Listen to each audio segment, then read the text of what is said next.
ಓಂ ಗುರುರ್ಬ್ರಹ್ಮ ಗುರುರ್ವಿಷ್ಣು ಗುರುರ್ದೇವೋ ಮಹೇಶ್ವರಃ ಗುರು ಸಾಕ್ಷಾತ್ ಪರಂ ಬ್ರಹ್ಮ ತಸ್ಮೈ ಶ್ರೀ ಗುರವೇ ನಮಃ. ಜೋ ಸುಮಿರತ ಸಿದ್ಧಿ ಹೋಯಿ ಗಣನಾಯಕ ಕರಿವರವದನನ್ ಕರವು ಅನುಗ್ರಹ ಸೋಯಿ ಬುದ್ಧಿರಾಶಿ ಶುಭಗುಣ ಸದನನ್ ಮೂಕ ಹೋಯಿ ವಾಚಾಲನ್ ಅಂಗು ಚಡಯಿ ಗಿರಿವರ ಗಹನನ್ ಜಾಸು ಕೃಪಾ ಸದಯಾಲನ್ ದ್ರವವು ಸಕಲ ಕಲಿಮಲಧನ ನೀಲ ಸರೋರುಹ ಶ್ಯಾಮನ್ ತರುಣ ಅರುಣ ಮಾರಿ ಜನಯನನ್ ಕರವು ಸಮಮವುರಧಾಮನ್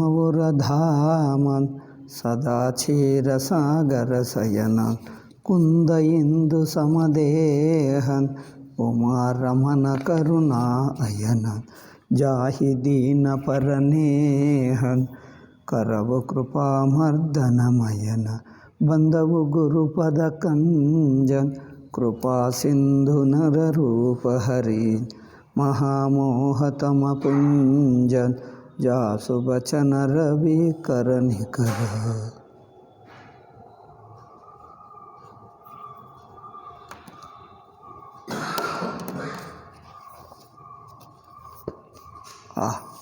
ಇಲ್ಲಿವರೆಗಾಯಿತು. ಜನಕನನ್ನು ಇಲ್ಲೇ ಇರಿ, ಜನಕ ಅವರನ್ನು ಬೀಡ್ಕೋಲು ಹೇಳುತ್ತಾ ಅವರ ಜೊತೆಗೆ ಹೋಗ್ತಾ ಇದ್ದಾನೆ. ರಾಮ, ಲಕ್ಷ್ಮಣ, ಭರತ, ಶತ್ರುಘ್ನ, ದಶರಥ, ವಸಿಷ್ಠ ಆದಿಗಳು ಋಷಿಗಳು, ವಿಶ್ವಾಮಿತ್ರ ಅವರ ಜೊತೆಗೆ ಹೋಗ್ತಾ ಬಹಳ ದೂರ ಆಯಿತು. ಇವರು ಹೇಳಿದ್ದರು ಸಾಕು, ಮತ್ತೆ ಬಹಳ ದೂರ ನೀವು ವಾಪಸ್ ಹೋಗಬೇಕಾಗ್ತದೆ, ಅದರಿಂದ ಮೊದಲು ಹೋಗಿ ಅಂದರೆ ಆವಾಗ ಜೋ ಸುಖ ಸುಜಸು ಸುಲಭ ಮೋಹಿ ಸ್ವಾಮಿ ಸಭ ಸಿದ್ಧಿ ತವ ದರಸನ ಅನುಗಾಮಿ ಕಿನ್ಹಿ ವಿನಯ ಪುನಿ ಪುನಿ ಸಿರುನಾಯಿ ಫಿರೇ ಮಹೇಶು ಆಶಿಷ ಪಾಯಿ.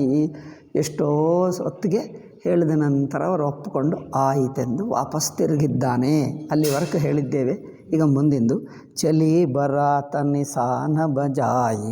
ಈಗ ಈ ಬರಾತ ಅಂದರೆ ಈ ವರಯಾತ್ರ. ಇವರು ಏನು ಹೇಳ್ತಾರೆ ಕನ್ನಡದಲ್ಲಿ, ಇವರು ಮೆರವಣಿಗೆನ ದಿಬ್ಬಣ. ಹೌದು, ಅದು ಚೆನ್ನಾಗಿ. ದಿಬ್ಬಣ ಅಂದರೆ ಬೆಟ್ಟ ಅಲ್ಲವಾ?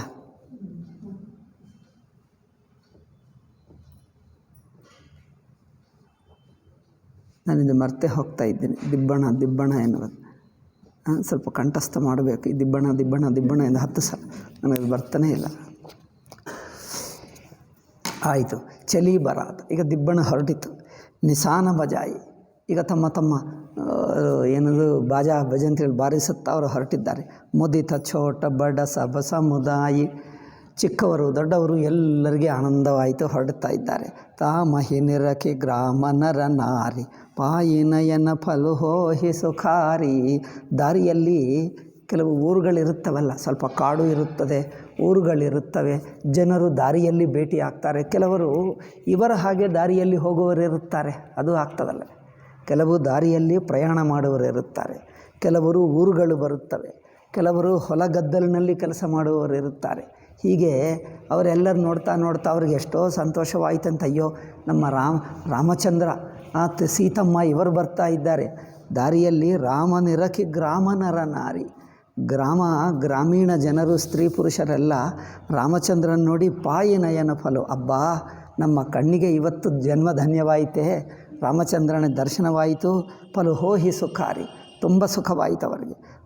ಬೀಚ ಬರ ಬಾಸ ಕರಿ. ದಾರಿಯಲ್ಲಿ ಹೋಗುತ್ತಾ ತುಂಬ ದೂರ ಅಲ್ಲವೇ, ತುಂಬ ಎಷ್ಟೊತ್ತಾಗುತ್ತದೋ ಅಷ್ಟೊತ್ತು ಪ್ರಯಾಣ ಮಾಡುವುದು. ಇಡೀ ದಿವಸ ಮಾಡ್ತಾರೋ ಮಧ್ಯಾಹ್ನ ಲಂಚ್ ಟೈಮ್ ಒಂದು ಕಡೆ ನಿಂತಿರುವುದು, ಅಲ್ಲಿ ಏನೋ ಅಡುಗೆ ಮಾಡಿಕೊಂಡು ತಿನ್ನುವುದು, ಮತ್ತೆ ಹೊರಡುವುದು, ಮತ್ತೆ ರಾತ್ರಿಗೆ ಮಲ್ಕೊಳ್ಳುವುದು, ಮತ್ತೆ ಹೀಗೆ ಮಾಡುವುದು ಪ್ರಯಾಣ ಅಲ್ಲವೇ. 1-2 ಗಂಟೆ ಮುಂದೆ 10ಕ್ಕೂ ತಲುಪುತ್ತಾರೆ. 10ಕ್ಕೋ 9ಕ್ಕೋ ಬೆಳಗ್ಗೆ ಹೋಗ್ತಾರೆ, 9ಕ್ಕೂ ತಲುಪಿ ಮತ್ತೆ ಸ್ನಾನ ಊಟ ಎಲ್ಲ ಮಾಡಿಕೊಂಡು ಮತ್ತೆ ಎಲ್ಲ ಪ್ಯಾಕ್ ಮಾಡಿ ಈಗ 1 ಗಂಟೆಗೆ 1ಕ್ಕೋ 2ಕ್ಕೋ ಹೊರಟು ಬಿಟ್ಟರೆ ಮತ್ತೆ ಸಂಜೆಗೂ 5ಕ್ಕೆ ಒಂದು ಕಡೆ ನಿಂತಿರುವ 5-6 ಮತ್ತು ರಾತ್ರಿ ಎಲ್ಲ ಮಲ್ಕೊಂಡೋದು, ಅಲ್ಲೇ ಅಡುಗೆ ಮಾಡ್ಕೊಂಡು ಮತ್ತೆ ಹೊರಡೋದು. ಹಾಗೆ ಮಧ್ಯದಲ್ಲಿ ಎಷ್ಟೋ ಜಾಗದಲ್ಲಿ ನಿಂತಿದ್ದು ಕೊನೆಗೆ ಅಯೋಧ್ಯಕ್ಕೆ ಹೋಗ್ತಾರೆ. ಆ ಕಾಲದಲ್ಲಿ ಹಾಗೆ ಇತ್ತು. ಬೀಚ ಬೀಚ ಬರ ಬಾಸಕರಿ ಮಗಲು. ಈ ಕಾಲದಲ್ಲಿ ದಾರಿ ಗೊತ್ತೇ ಆಗಲ್ಲ, ದಾರಿ ಇಲ್ಲವೇ ಅನಿಸುತ್ತದೆ ಅಲ್ಲವೇ. ನೀವು ವಿಮಾನದಲ್ಲಿ ಹತ್ತಿದ್ದರೆ, ಬೆಂಗಳೂರಲ್ಲಿ ಹತ್ತಿದ್ದರೆ ಏರ್ಪೋರ್ಟ್ನಿಂದ ಇನ್ನೊಂದು ಏರ್ಪೋರ್ಟೇ ಕಂಡು ಬರ್ತದೆ, ಮಧ್ಯದಲ್ಲಿ ಏನೂ ಕಂಡು ಬರಲ್ಲ, ಆಕಾಶ ಕಂಡು ಬರ್ತದೆ. ಆದ್ದರಿಂದ ಬೇರೆ ಊರಿಗೆ ಹೋಗಿದ್ದೀವ, ಇಲ್ಲೇ ತಿರುಗಿ ಇಲ್ಲೇ ಬಂದಿದ್ದೀವ ಅನಿಸುತ್ತದೆ. ಇನ್ನು ಮುಂದೆ ಹಾಗೆ ಆಗ್ತದೆ, ಸ್ಟೇಷನ್ನಿಂದ ಸ್ಟೇಷನ್ನೇ, ಮಧ್ಯದಲ್ಲಿ ಯಾವ ಊರೂ ಕಂಡು ಬರಲ್ಲ, ಯಾವ ಊರು ಮರ ಗಿಡ ಮುಂದೆ ಅದೇ ಆಗುತ್ತದೆ. ಇನ್ನು ಮುಂದೆ ಪೂರ್ವ ಕಾಲದಲ್ಲಿ ಪ್ರಯಾಣ ಅಂದರೆ ದಾರಿಯಲ್ಲಿ ಎಷ್ಟು ಸುಂದರ, ಅದಕ್ಕೋಸ್ಕರ ಜನರು ಪ್ರಯಾಣ ಅಂದರೆ ತುಂಬ ಇಷ್ಟಪಟ್ಕೊಳ್ತಿದ್ದರು. ಪ್ರಯಾಣ ಅಂದರೆ ಬಹಳ ಆನಂದ, ಏಕೆ ದಾರಿಯಲ್ಲಿ ಏನೇನೋ ಎಲ್ಲ ನೋಡಬಹುದು. ಈ ಕಾಲದಲ್ಲಿ ಏನು ನೋಡಿಲ್ಲ, ಹೊಳೆ ನಡೆಸ್ಕೊಂಡು ನೋಡಿದ್ರೆ ಕಣ್ಣು ಮುಚ್ಕೊಂಡ್ರೆ ಬೆಂಗಳೂರೇ ಕಂಡು ಬರ್ತದೆ, ಏನು ಕಂಡು ಬರಲ್ಲ ದಾರಿಯಲ್ಲಿ, ಏನಾದರೂ ಕಂಡು ಬರ್ತದೆ. ಹಾಗೆ ಆಗ್ತಾಯಿದೆ. ಅಂದರೆ ಇನ್ನು ಮುಂದೆ ಅದೂ ಇಲ್ಲ, ಸೆಲ್ಫೋನೇ ನೋಡುವುದಷ್ಟೇ, ಕಣ್ಣು ಮುಚ್ಕೊಂಡ್ರೆ ಮತ್ತೆ ಸೆಲ್ಫೋನ್ನಲ್ಲಿ ಇನ್ನೊಂದು ಊರು. ಇನ್ನು ಮುಂದೆ ಏನಾಗ್ತದೆ ಗೊತ್ತಾ, ಪೂರ್ತಿ ಭಾರತ ದೇಶವೆಲ್ಲ ಒಂದೇ ಊರಾಗಿಬಿಡ್ತದೆ ಅಲ್ಲವೇ. ಆದ್ದರಿಂದ ಯಾವ ಊರಿನಲ್ಲಿದ್ದೇವೆ ನೀವು ಸೆಲ್ಫೋನ್ನಲ್ಲಿ ಒತ್ತಿ ಇನ್ನು ಯಾವ ಊರಿನಲ್ಲಿದ್ದೇವೆ ಅಂತ ಕೇಳಬೇಕು, ಅದು ಹೇಳ್ತಾರೆ, ಏನು ಗೊತ್ತೇ ಆಗಲ್ಲ. ಇನ್ನು ಮುಂದೆ ಏನಾಗ್ತದೆ ನಾನು ತುಂಬ ಹೇಳ್ತೀನಿ, ಹೆಚ್ಚು ಹೇಳಲ್ಲ, ಸಾಕು. ಹೇಳಬಹುದು ಅಂದರೆ ತುಂಬ ಹೇಳ್ತೀನಿ. ಅಂದರೆ ಊರು ಏನು ಗೊತ್ತೇ ಆಗಲ್ಲ, ಯಾವ ಊರಿನಲ್ಲಿದ್ದೀವೋ ಇಲ್ಲಿಂದ ದಿಲ್ಲಿವರೆಗೂ ಒಂದೇ ಊರು. ಅಮ್ಮಯ್ಯ, ನೀವು ಯಾವ ಊರು ಅಂದರೆ ಯಾವ ಊರೇನು, ಅದರಿಂದ ನೀವು ಏನದು ಒಂದಕ್ಕೆ ನಂಬರ್ ಹೇಳ್ತಾರೆ, ಈ ರೋಡ್ಡು ಇದೆ ಎಂದು ಅಷ್ಟೇ ಹೇಳಬೇಕು, ಕಾಲನಿ ಹೆಸರೇ ಹೇಳಬೇಕು, ಯಾವ ಊರು ಎಂದು ಕೇಳಬೇಡಿ, ಯಾವ ಕಾಲನಿ ಹೇಳು ಅಷ್ಟೇ, ಎಲ್ಲವೂ ಒಂದೇ ಊರು. ಇಲ್ಲಿಂದ ದಿಲ್ಲಿ ಎಲ್ಲ ಅದು ಕಾಶ್ಮೀರವರೆಗೂ ಒಂದೇ ಊರು, ಏನು ಊರು ಹೇಗೆ ಗೊತ್ತಾಗ್ತದೆ. ಅದರಿಂದ ಯಾವ ಕಾಲನಿ ಕೇಳು ಅಷ್ಟೇ, ಹಾಗೆ ಆಗುತ್ತದೆ. ಕಾಡು ಅಂದರೆ ಏನು ಅಂದರೆ, ಕಾಡು ಅಂದರೆ ಸ್ಪೆಷಲ್, ನಾವು ಅದು ಪ್ರಾಣಿಗಳಿರುವುದು ನೀಡು ಮೃಗಾಲಯ ಹಾಗೆ ಕಾಡಂದರೆ ಹೇಗಿರುತ್ತದೆ ಅಂದರೂ ಸ್ಪೆಷಲ್ ಬುಕ್ ಮಾಡಿಕೊಂಡು ನೋಡಿ ಬರಬೇಕು. ಕಾಡೆಂಬುದೇ ಎಲ್ಲಿ ಸಿಗಲ್ಲ, ಎಲ್ಲ ಊರುಗಳು ಸಿಗ್ತವೆ, ಗೋಡೆಗಳು ಸಿಮೆಂಟ್ಗಳು ಅಷ್ಟೇ. ಕಾಡಂದರೆ ಏನು ಎಂದು ಹೇಳ್ತಾರೆ. ಅವರು ಹೇಳ್ತಾರೆ ಪರೀಕ್ಷೆಯಲ್ಲಿ ಕಾಡಂದರೆ ಏನು, ಅಲ್ಲಿ ಏನಿರುತ್ತದೆ ಪ್ರಶ್ನದಲ್ಲಿ ಪರೀಕ್ಷೆ ಮಾಡ್ತಾರೆ. ಅವ್ರು ಬಂದು ಅಪ್ಪನನ್ನು ಕೇಳ್ತಾರೆ, ಅಮ್ಮ ಅಪ್ಪ ಕಾಡಂದರೆ ಏನು ಅಂದ. ಕಾಡಂದರೆ ಅಲ್ಲಿ ಮರಗಿಡಗಳಿರುತ್ತವೆ. ಮರಗಿಡಗಳು ಇಲ್ಲಿವೆ ಅಂದ. ಅದಲ್ಲಪ್ಪ, ಬಹಳ ಇರುತ್ತವೆ. ಅಯ್ಯೋ ಅಷ್ಟು ಬಹಳ ಇರುತ್ತವೆ ಅಂತ. ಅಯ್ಯೋ ನಾನು ನೋಡಲೇ ಇಲ್ಲ, ಆಯಿತು ತೋರಿಸ್ತೀನಿ, ಭಾನುವಾರ ಮುಂದಿನ ವಾರ ಕಾಡಕ್ಕೆ ಹೋಗೋಣ. ಅವ್ರು ಹೇಳಿದ್ದಾರು ನೀವು ಬುಕ್ ಮಾಡ್ಕೊಂಡು ಬರಬೇಕು, ಜಾಗ ಖಾಲಿ ಇಲ್ಲ ಎಂದು ಹೇಳ್ತಾರೆ. ಮುಂದಿನ ವಾರ 1 ತಿಂಗಳಿಗೆ ಜಾಗ ಸಿಕ್ಕಿತು. ಬುಕ್ ಮಾಡ್ಕೊಂಡು ಹೋದರೆ ಕಾಡು ಅಯ್ಯೋ ಇಷ್ಟಿರುತ್ತದೆ ಆ ಕಾಡು. ಮುಂದಿನ ಕಾಲದಲ್ಲಿ ಕಾಡು ನೋಡಲಿಕ್ಕೆ ಸಿಗಲ್ಲ, ಏಕೆ ಎಲ್ಲ ಕಡೆ ಸಿಮೆಂಟ್ ಗೋಡೆಗಳೇ ಸಿಗ್ತವೆ. ಸ್ಕೂಟರ್ಗಳಂದರೆ ಸಿಗ್ತವೆ, ಸ್ಕೂಟರ್ಗಳು ಕಾರುಗಳು ಎಲ್ಲ ಕಡೆ ಕಂಡು ಬರ್ತವೆ. ಕಾಡಂದರೆ ಯಾರಿಗೂ ಗೊತ್ತಿಲ್ಲ, ಹಾಗೆ ಆಗಿಬಿಡ್ತದೆ ಅಲ್ಲವೇ. ಆಕಾಶನೂ ಕಂಡು ಬರಲ್ಲ. ಸೂರ್ಯ ಇರುತ್ತಾನೆ ಅಂದರೆ, ಸೂರ್ಯ ಅಂದರೆ ಯಾರು ಎನ್ನ. ಅಯ್ಯೋ ಸೂರ್ಯ ಅಂದರೆ ಸೆಲ್ಫೋನ್ನಲ್ಲಿ ತೋರಿಸಿಗೋ ಇದು ಸೂರ್ಯ. ಅಯ್ಯೋ ಸೂರ್ಯ ಹೇಗಿರುತ್ತಾನೆ, ಮುಂದೆ ಆಗುತ್ತದೆ. ಕಲಿಯುಗ ಮಹಿಮಾ ದೊಡ್ಡದು ಅಮ್ಮೋ. ಚಂದ್ರ ಅಂದರೆ ಏನು ಅಂದೆ, ಚಂದ್ರ ಅಂದರೆ ಆಕಾಶ ಅಂದರೆ ಏನು ಅಂದೆ, ಆಕಾಶ ಅಂದರೆ ಇದಾ ಸೀಲಿಂಗ್ ಎಂದು ಹೇಳಿ ಅಲ್ಲ ಎಂದು ಹೇಳ್ತಾರೆ. ಈ ಕಾಲದಲ್ಲಿ ಮನೆಯಲ್ಲಿ ನಕ್ಷತ್ರ ಇಟ್ಕೊಳ್ತಾರೆ, ನೋಡಿದ್ದೀರಾ? ಮನೆಯಲ್ಲಿ ರಾತ್ರಿಗೆ ಲೈಟ್ ಆಫ್ ಮಾಡಿದರೆ ಎಲ್ಲ ನಕ್ಷತ್ರಗಳು ಕಂಡು ಬರ್ತವೆ. ಯಾರೋ ಮನೆಗೆ ಹೋದರೆ ಅವ್ರ ನಕ್ಷತ್ರ ಇಟ್ಕೊಂಡು ಅವ್ರು ಅಂದ್ಕೊಳ್ತಾರೆ ಆಕಾಶ ಅಂದರೆ ಅದೇ ಅಂದ್ಕೊಳ್ತಾರೆ. ಚಂದ್ರ ಅಂದರೆ ಇದೋ ನಾನು ಡೈಲಿ ನೋಡ್ತೀನಿ, ಅದಲ್ಲಪ್ಪ, ಡೈಲಿ ನೋಡುವುದು ಮನೆಯಲ್ಲೆಲ್ಲ ಹೊರಗೆ ಹೇಗಿರುತ್ತದೆ. ಅವ್ರು ಹೇಳ್ತಾರೆ ಸೀಲಿಂಗೇ ಇಲ್ಲವಲ್ಲ, ಹೇಗೆ ಚಂದ್ರ ಇರುತ್ತಾನೆ, ಹೇಗೆ ನಕ್ಷತ್ರ ಇರುತ್ತದೆ. ಅವರೊಂದು ಚಂದ್ರ ಅಂದರೆ ಒಂದು ರೌಂಡ್ ಟ್ಯೂಬ್ ಲೈಟ್ ಅಂತ ಹೇಳ್ತಾರೆ. ಅರ್ಥವಾಯಿತು ಈಗ ಹೇಳ್ತಾರೆ ಅಲ್ಲವೇ. ಏನು ಹೇಳ್ತಾರೆ ರೌಂಡ್ಗೆ, ಏನು ಹೇಳ್ತಾರೆ ಕನ್ನಡದಲ್ಲಿ? ಗೋಲಾಕಾರದ ಟ್ಯೂಬ್ ಲೈಟ್ ಅಂದರೆ ಈಗ ಅರ್ಥವಾಯಿತು. ಪರೀಕ್ಷೆಯಲ್ಲಿ ಬರೆಯು ಚಂದ್ರ ಅಂದರೆ ಏನು, ರೌಂಡ್ ಟ್ಯೂಬ್ ಲೈಟ್ ಅಂದರೆ ಗೊತ್ತಾಯಿತು. ಪರೀಕ್ಷಾವರ್ಗಲ್ಲಿ ಅಂಕಗಳು ಕೊಡ್ತಾರೆ. ಇನ್ನು ಮುಂದಿನ ದಿವಸ ಹಾಗೆ ಆಗ್ತದೆ. ಕಾಡಂದರೆ ಏನು, ಆಕಾಶ ಅಂದರೆ ಏನು ಯಾರಿಗೂ ಗೊತ್ತಾಗಲ್ಲ. ಮಣ್ಣು ಅಂದರೆ ಏನು ಗೊತ್ತಾಗಲ್ಲ ಇನ್ನು ಮುಂದೆ. ಸಿಮೆಂಟ್ ಅಂದರೆ, ಭೂಮಿ ಅಂದರೆ ಏನಂದರೆ ಸಿಮೆಂಟೇ ಅಂದ್ಕೊಳ್ತಾರೆ. ಮಣ್ಣು ಅಂದರೆ ಇದೇನಪ್ಪ, ನಾವು ಭೂಮಿ ಅಂದರೆ ನಮ್ಮ ಮನೆಯಲ್ಲಿ ನೋಡಿದ್ದು, ಇದೇನು ಭೂಮಿ ಅಂತ. ಭೂಮಿ ಎಲ್ಲ ಹೀಗಿದೆ, ಪುಡಿ ಇದೆ ಅಂತ. ಇದೇ ಭೂಮಿ ಅಂದರೆ ಅಲ್ಲ, ಭೂಮಿ ಅಲ್ಲ, ಭೂಮಿ ಅಂದರೆ ಸಿಮೆಂಟ್ ಇರಬೇಕು ಅವ್ರು ಹೇಳ್ತಾರೆ. ಅಯ್ಯೋ ಭೂಮಿ ಅಂದರೆ ಮಣ್ಣಿರುತ್ತದ, ನಾನು ಎಲ್ಲಿ ಕೇಳಿ. ಮುಂದಿನ ಕಾಲದಲ್ಲಿ ಯಾರಿಗೆ ಮಣ್ಣೆ ಕಂಡು ಬರಲ್ಲ. ಕಲಿಯುಗ ಮಹಿಮ ವಿಕಾಸ ಅಲ್ಲವೇ. ವಿಕಾಸಗೊಂಡರೆ ಏನು ಗೊತ್ತಾಗಲ್ಲ. ಅಂಥ ದಿವಸ ಬರುತ್ತದೆ. ಆವಾಗ ಕಲಿಯುಗದ ಕೊನೆಯ ವರ್ಷ ಬಂದಿದೆ ಅಂತ ತಿಳ್ಕೊಳ್ಳಬೇಕು. ಹೀಗೆ ಆಯಿತು ಅಂದರೆ ಕಲಿಯುಗದ ಕೊನೆಯ ದಿವಸಗಳು ಬಂದುಬಿಟ್ಟಿವೆ. ಈಗ ಯಾರು ಏನು ಮಾಡೋಕ್ಕಾಗಲ್ಲ ಅಂತ. ಈಗ ಕೆಲವು ದಿವಸಕ್ಕೆ ಎಲ್ಲರೂ ಹೋಗೇ ಹೋಗ್ತಾರೆ, ಹಾಗೆ ಆಗ್ತದೆ. ಆಯಿತು. ಸೊ ಜನರು ಹೋಗ್ತಾ ಇರುವಾಗ ಅಯೋಧ್ಯಕ್ಕೆ ದಾರಿಯಲ್ಲಿ ಗ್ರಾಮಗಳಿವೆ. ಗ್ರಾಮ ಜನರು ರಾಮನನ್ನು, ಸೀತೆಯನ್ನು, ದಶರಥ, ವಸಿಷ್ಠ ಇವರೆಲ್ಲ ನೋಡಿಕೊಂಡು ಬಹಳ ಸಂತೋಷ ಪಟ್ಕೊಂಡ್ರು. ಬೀಚ ಬೀಚ ಬರಬಾಸ ಕರಿ ಮಗಲೋಗನ ಸುಖದೇತ. ದಾರಿಯಲ್ಲಿ ಹೋಗುತ್ತಾ ಎಲ್ಲರಿಗೂ ಆನಂದವನ್ನು ಉಂಟು ಮಾಡ್ತಾ ಇದ್ದಾರಂತೆ ರಾಮಚಂದ್ರ. ಅವಧ ಸಮೀಪ ಪುನೀತ ದಿನ. ಅವಧಕ್ಕೆ ಹತ್ತಿರಕ್ಕೆ ಬಂದರು. ದಿನ ಪಹುಂಚಿ ಆಯಿ ಜನೇತ. ಅಲ್ಲಿ ಹತ್ತಿರಕ್ಕೆ ಹೋದಾಗ ಸ್ವಲ್ಪ ಯಾವ ಮುಹೂರ್ತಕ್ಕೆ ಅಯೋಧ್ಯ ತಲುಪುತ್ತೀವೋ ಅವ್ರಿಗೆ ಗೊತ್ತಾಗಬೇಕು. ಸ್ವಲ್ಪ ಮುಹೂರ್ತ ನೋಡಿಕೊಂಡು ಒಂದು ಬೇರೆ ಊರಿನಿಂದ ಅಲ್ಲಿ ನೋಡಿಕೊಂಡು ಯಾವ ಮುಹೂರ್ತ ಚೆನ್ನಾಗಿದೆ ನೋಡಿಕೊಂಡು ಇವತ್ತಲ್ಲ ಅಂದರೆ ಅಲ್ಲೇ ಇನ್ನೊಂದು ದಿವಸ ವಾಸ ಮಾಡಿ, ಈಗ ನಾಳೆ ದಿವಸ ಅಲ್ಲಿ ಚೆನ್ನಾಗಿದೆ ಇವತ್ತು ಬೇಡ ಎಂದು ಯಾವ ದಿವಸ ಒಳ್ಳೆಯ ಮುಹೂರ್ತ ಇದೆಯೋ ಆ ದಿವಸ ಅಯೋಧ್ಯಕ್ಕೆ ತಲುಪಿದ್ದಾರೆ. ಅಯೋಧ್ಯ ಅಂದರೆ ಪುಣ್ಯಕ್ಷೇತ್ರ. ಪುಣ್ಯಕ್ಷೇತ್ರ ಏನು ನಮ್ಮ ಊರಲ್ಲವೇ? ನಮ್ಮ ಊರಲ್ಲ, ರಾಮಚಂದ್ರನು ಹುಟ್ಟಿರುವ ಪವಿತ್ರ ಊರು. ಅದರಿಂದ ಮುಹೂರ್ತ ನೋಡಿಕೊಂಡು ಹೋಗಬೇಕು ಎಂದು ಆಯ್ತೆಂದು ಮುಹೂರ್ತ ನೋಡಿಕೊಂಡು ಅಯೋಧ್ಯಕ್ಕೆ ಹೋಗಿದ್ದಾರೆ. ಅಯೋಧ್ಯಕ್ಕೆ ತಲುಪಿದ್ದಾರೆ. ಹನೇ ನಿಸಾನ ಪನವ ಬರಬಾಜೆ. ಊರಿನ ಹೊರಗೆ, ನಗರದ ಹೊರಗೆ. ಈಗ ನಗರ ಏನದು ಕಾಡು ಮುಗಿಯಿತು, ಈಗ ಊರಿನ ಮನೆಗಳು ಶುರುವಾಗ್ತವೆ. ಅಲ್ಲೇ ಒಂದು ಏನು ಮಾಡಿದರು, ನಾವು ಬರ್ತೇವೆ ಎಂದು ಗೊತ್ತಾಗಬೇಕೆಂದು ಬಾಜಾ ಭಜಂತ್ರಿ ಬ್ಯಾಂಡ್ ಬಾರಿಸುವುದು ಶುರು ಮಾಡಿಬಿಟ್ರು. ಹನೇ ನಿಸಾನ ಪನವ ಬರಬಾಜೆ ಭೇರಿ ಶಂಕ ದುನಿ ಹಯಗಯಗಾಜೆ. ಭೇರಿ ಶಂಕ ನಾದ ಎಲ್ಲ ಬೀಣ ಏನೇನು ಎಲ್ಲ ಬಾಡಿಸಿಬಿಟ್ರು. ಜಾಂಜಿ ಬಿರಾವ ಡಿಂಡಿ ಮೀಸುಹಾಯಿ. ಅದೆಲ್ಲ ಬಗೆ ಬಗೆ ಬಾರಿಸುವ ಏನು ಹೇಳ್ತಾರೆ ಸಾಧನಗಳು. ಸರಸರಾಗ ಬಾಜಹಿ ಶಹನಾಯಿ ಹೇಳ್ತಾರೆ ನೋಡಿ, ಸಂಗೀತ. ಅದು ಚೆನ್ನಾಗಿ ಹಾಡ್ತಾ ಇದ್ದಾರೆ. ಅದರಿಂದ ದೂರವರೆಗೂ ಕೇಳಿಸ್ತದೆ ಅಂದರೆ ಶಹನಾಯಿ. ಪುರಜನ ಆವಲ ಅಕ್ಕನಿಕ್ ಬರಾತ. ಈಗ ಅಲ್ಲಿ ನಗರವಾಸಿಗಳಿಗೆ ಇಷ್ಟೆಲ್ಲ ಶಬ್ದ ಕೇಳಿಸ್ತಾ ಇದೆ, ಯಾರೋ ರಾಮಚಂದ್ರನೇ ಆಗಿರಬಹುದು. ಕೇಳಿ ಅವ್ರು ತಿಳ್ಕೊಂಡು ಬಿಟ್ಟರು, ಅಯ್ಯೋ ಈ ಶಬ್ದ ಬಂದಿದೆ ಅಂದರೆ ರಾಮಂತೆ. ಈಗ ಯಾರಲ್ಲ, ಏಕೆ ನಮ್ಮ ರಾಜರು ದಶರಥರು ರಾಜನ್ ಬರ್ತಾ ಇದ್ದಾರೆ ಅಂದರೆ ನಗರವಾಸಿಗಳಿಗೆ ನೋಡಿ, ಪುರಜನ ಆವತ ಅಕನಿ ಬರಾತ ಮುದಿತ ಸಕಲ ಪುಲ ಕಾವಲಿಗಾತ. ಶಬ್ದ ಕೇಳಿದರೆ ಸಾಕು ಅವರಿಗೆ ಹಬ್ಬ ಆಯಿತಂತೆ. ಕೇಳಿಸ್ತಾ ಇದೆ, ಬಂದಿದ್ದರೆಂದರೆ ತುಂಬ ದೂರ ಇದ್ದಾರೆ, 2 ಕಿಲೋಮೀಟರ್ ಅಲ್ಲಿಂದ ಶಬ್ದ ಕೇಳಿಸ್ತಾ ಇದೆ ಅಲ್ಲವೇ? ಅಲ್ಲಿಂದಿಲ್ಲಿ ಬರುವ ಹೊತ್ತಿಗೆ ಎಷ್ಟು ಗಂಟೆ ಆಗ್ತದೋ, ಆದರೆ ಬರ್ತಾ ಇದ್ದಾರೆ ಎಂದು ಗೊತ್ತಾಯ್ತು ಅವರಿಗೆ. ನಿಜ ನಿಜ ಸುಂದರ ಸದನ ಸಮಾರೆ. ಅವರು ಇಲ್ಲಿ ಬರುವ ಹೊತ್ತಿಗೆ ಎಲ್ಲ ಮನೆಗೆ ಅಲಂಕಾರ ಮಾಡೋದು, ಏನದು ನೀರು ಹಾಕೋದು ಎಲ್ಲ ಮಾಡೋದು ಎಲ್ಲ ಶುದ್ಧಿ ಮಾಡ್ತಾ ಇದ್ದಾರೆ. ಹೂಗಳನ್ನು ಅಲಂಕಾರಗಳನ್ನು ಶುರು ಮಾಡಿಬಿಟ್ಟರು. ನಿಜ ನಿಜ ಸುಂದರ ಸದನ ಸಮಾರೆ ಹಾಟ ಬಾಟ ಚೌಹಟ ಪುರದ್ವಾರೆ. ಹಾಟ ಬಾಟ ಅಂದರೆ ಏನು? ಹಾಟ ಅಂದರೆ ರೋಡ್, ಅಂಗಡಿ ಬಜಾರ್ಗಳು. ಬಾಟ ಅಂದರೆ ದಾರಿಗಳು, ಚೌಹಟ ಅಂದರೆ 4 ದಾರಿಗಳು. ಹಾಟ ಬಾಟ ಚೌಹಟ, ಹಟ್ಟ ಬಟ್ಟ ಚೌಹಟ ಬೇರೆ. ಹಾಟ ಅಂದರೆ ಅಂಗಡಿಗಳು, ಬಾಟ ಅಂದರೆ ಬಾಜಾರ್ಗಳು, ಮಾರ್ಗಗಳು. ಹಟ್ಟ ಅಂದರೆ 4, ಚೌಹಟ್ಟ ಅಂದರೆ 4 ಸೇರಿಕೊಂಡು. ಇವೆಲ್ಲವೂ ಪುರದ್ವಾರೆ, ನಗರ ದ್ವಾರಗಳಿರುತ್ತವೆ ನೋಡಿ, ಆ ದ್ವಾರಗಳನ್ನೆಲ್ಲ ಸುಂದರವಾಗಿ ಅಲಂಕಾರ ಮಾಡಿದ್ದಾರೆ. ಗಲಿ ಸಕಲ ಅರಗಜ ಸಿಚಾಯಿ ಅಂದರೆ ಧೂಳು ಎಳದೇ ಇರುವುದಕ್ಕೆ ಸ್ವಲ್ಪ ನೀರು ಸಿಂಪಡಿಸಿದ್ದಾರೆ. ಏನಾಗ್ತದೆ? ಒಂದು ಪೃಥ್ವಿಯ ಸುಗಂಧ ಬರುತ್ತದೆ. ಕೇಳಿದ್ದೀರಾ? ಆಧುನಿಕರಿಗೆ ಪೃಥ್ವಿ ಸುಗಂಧವೇ ಗೊತ್ತಿಲ್ಲ.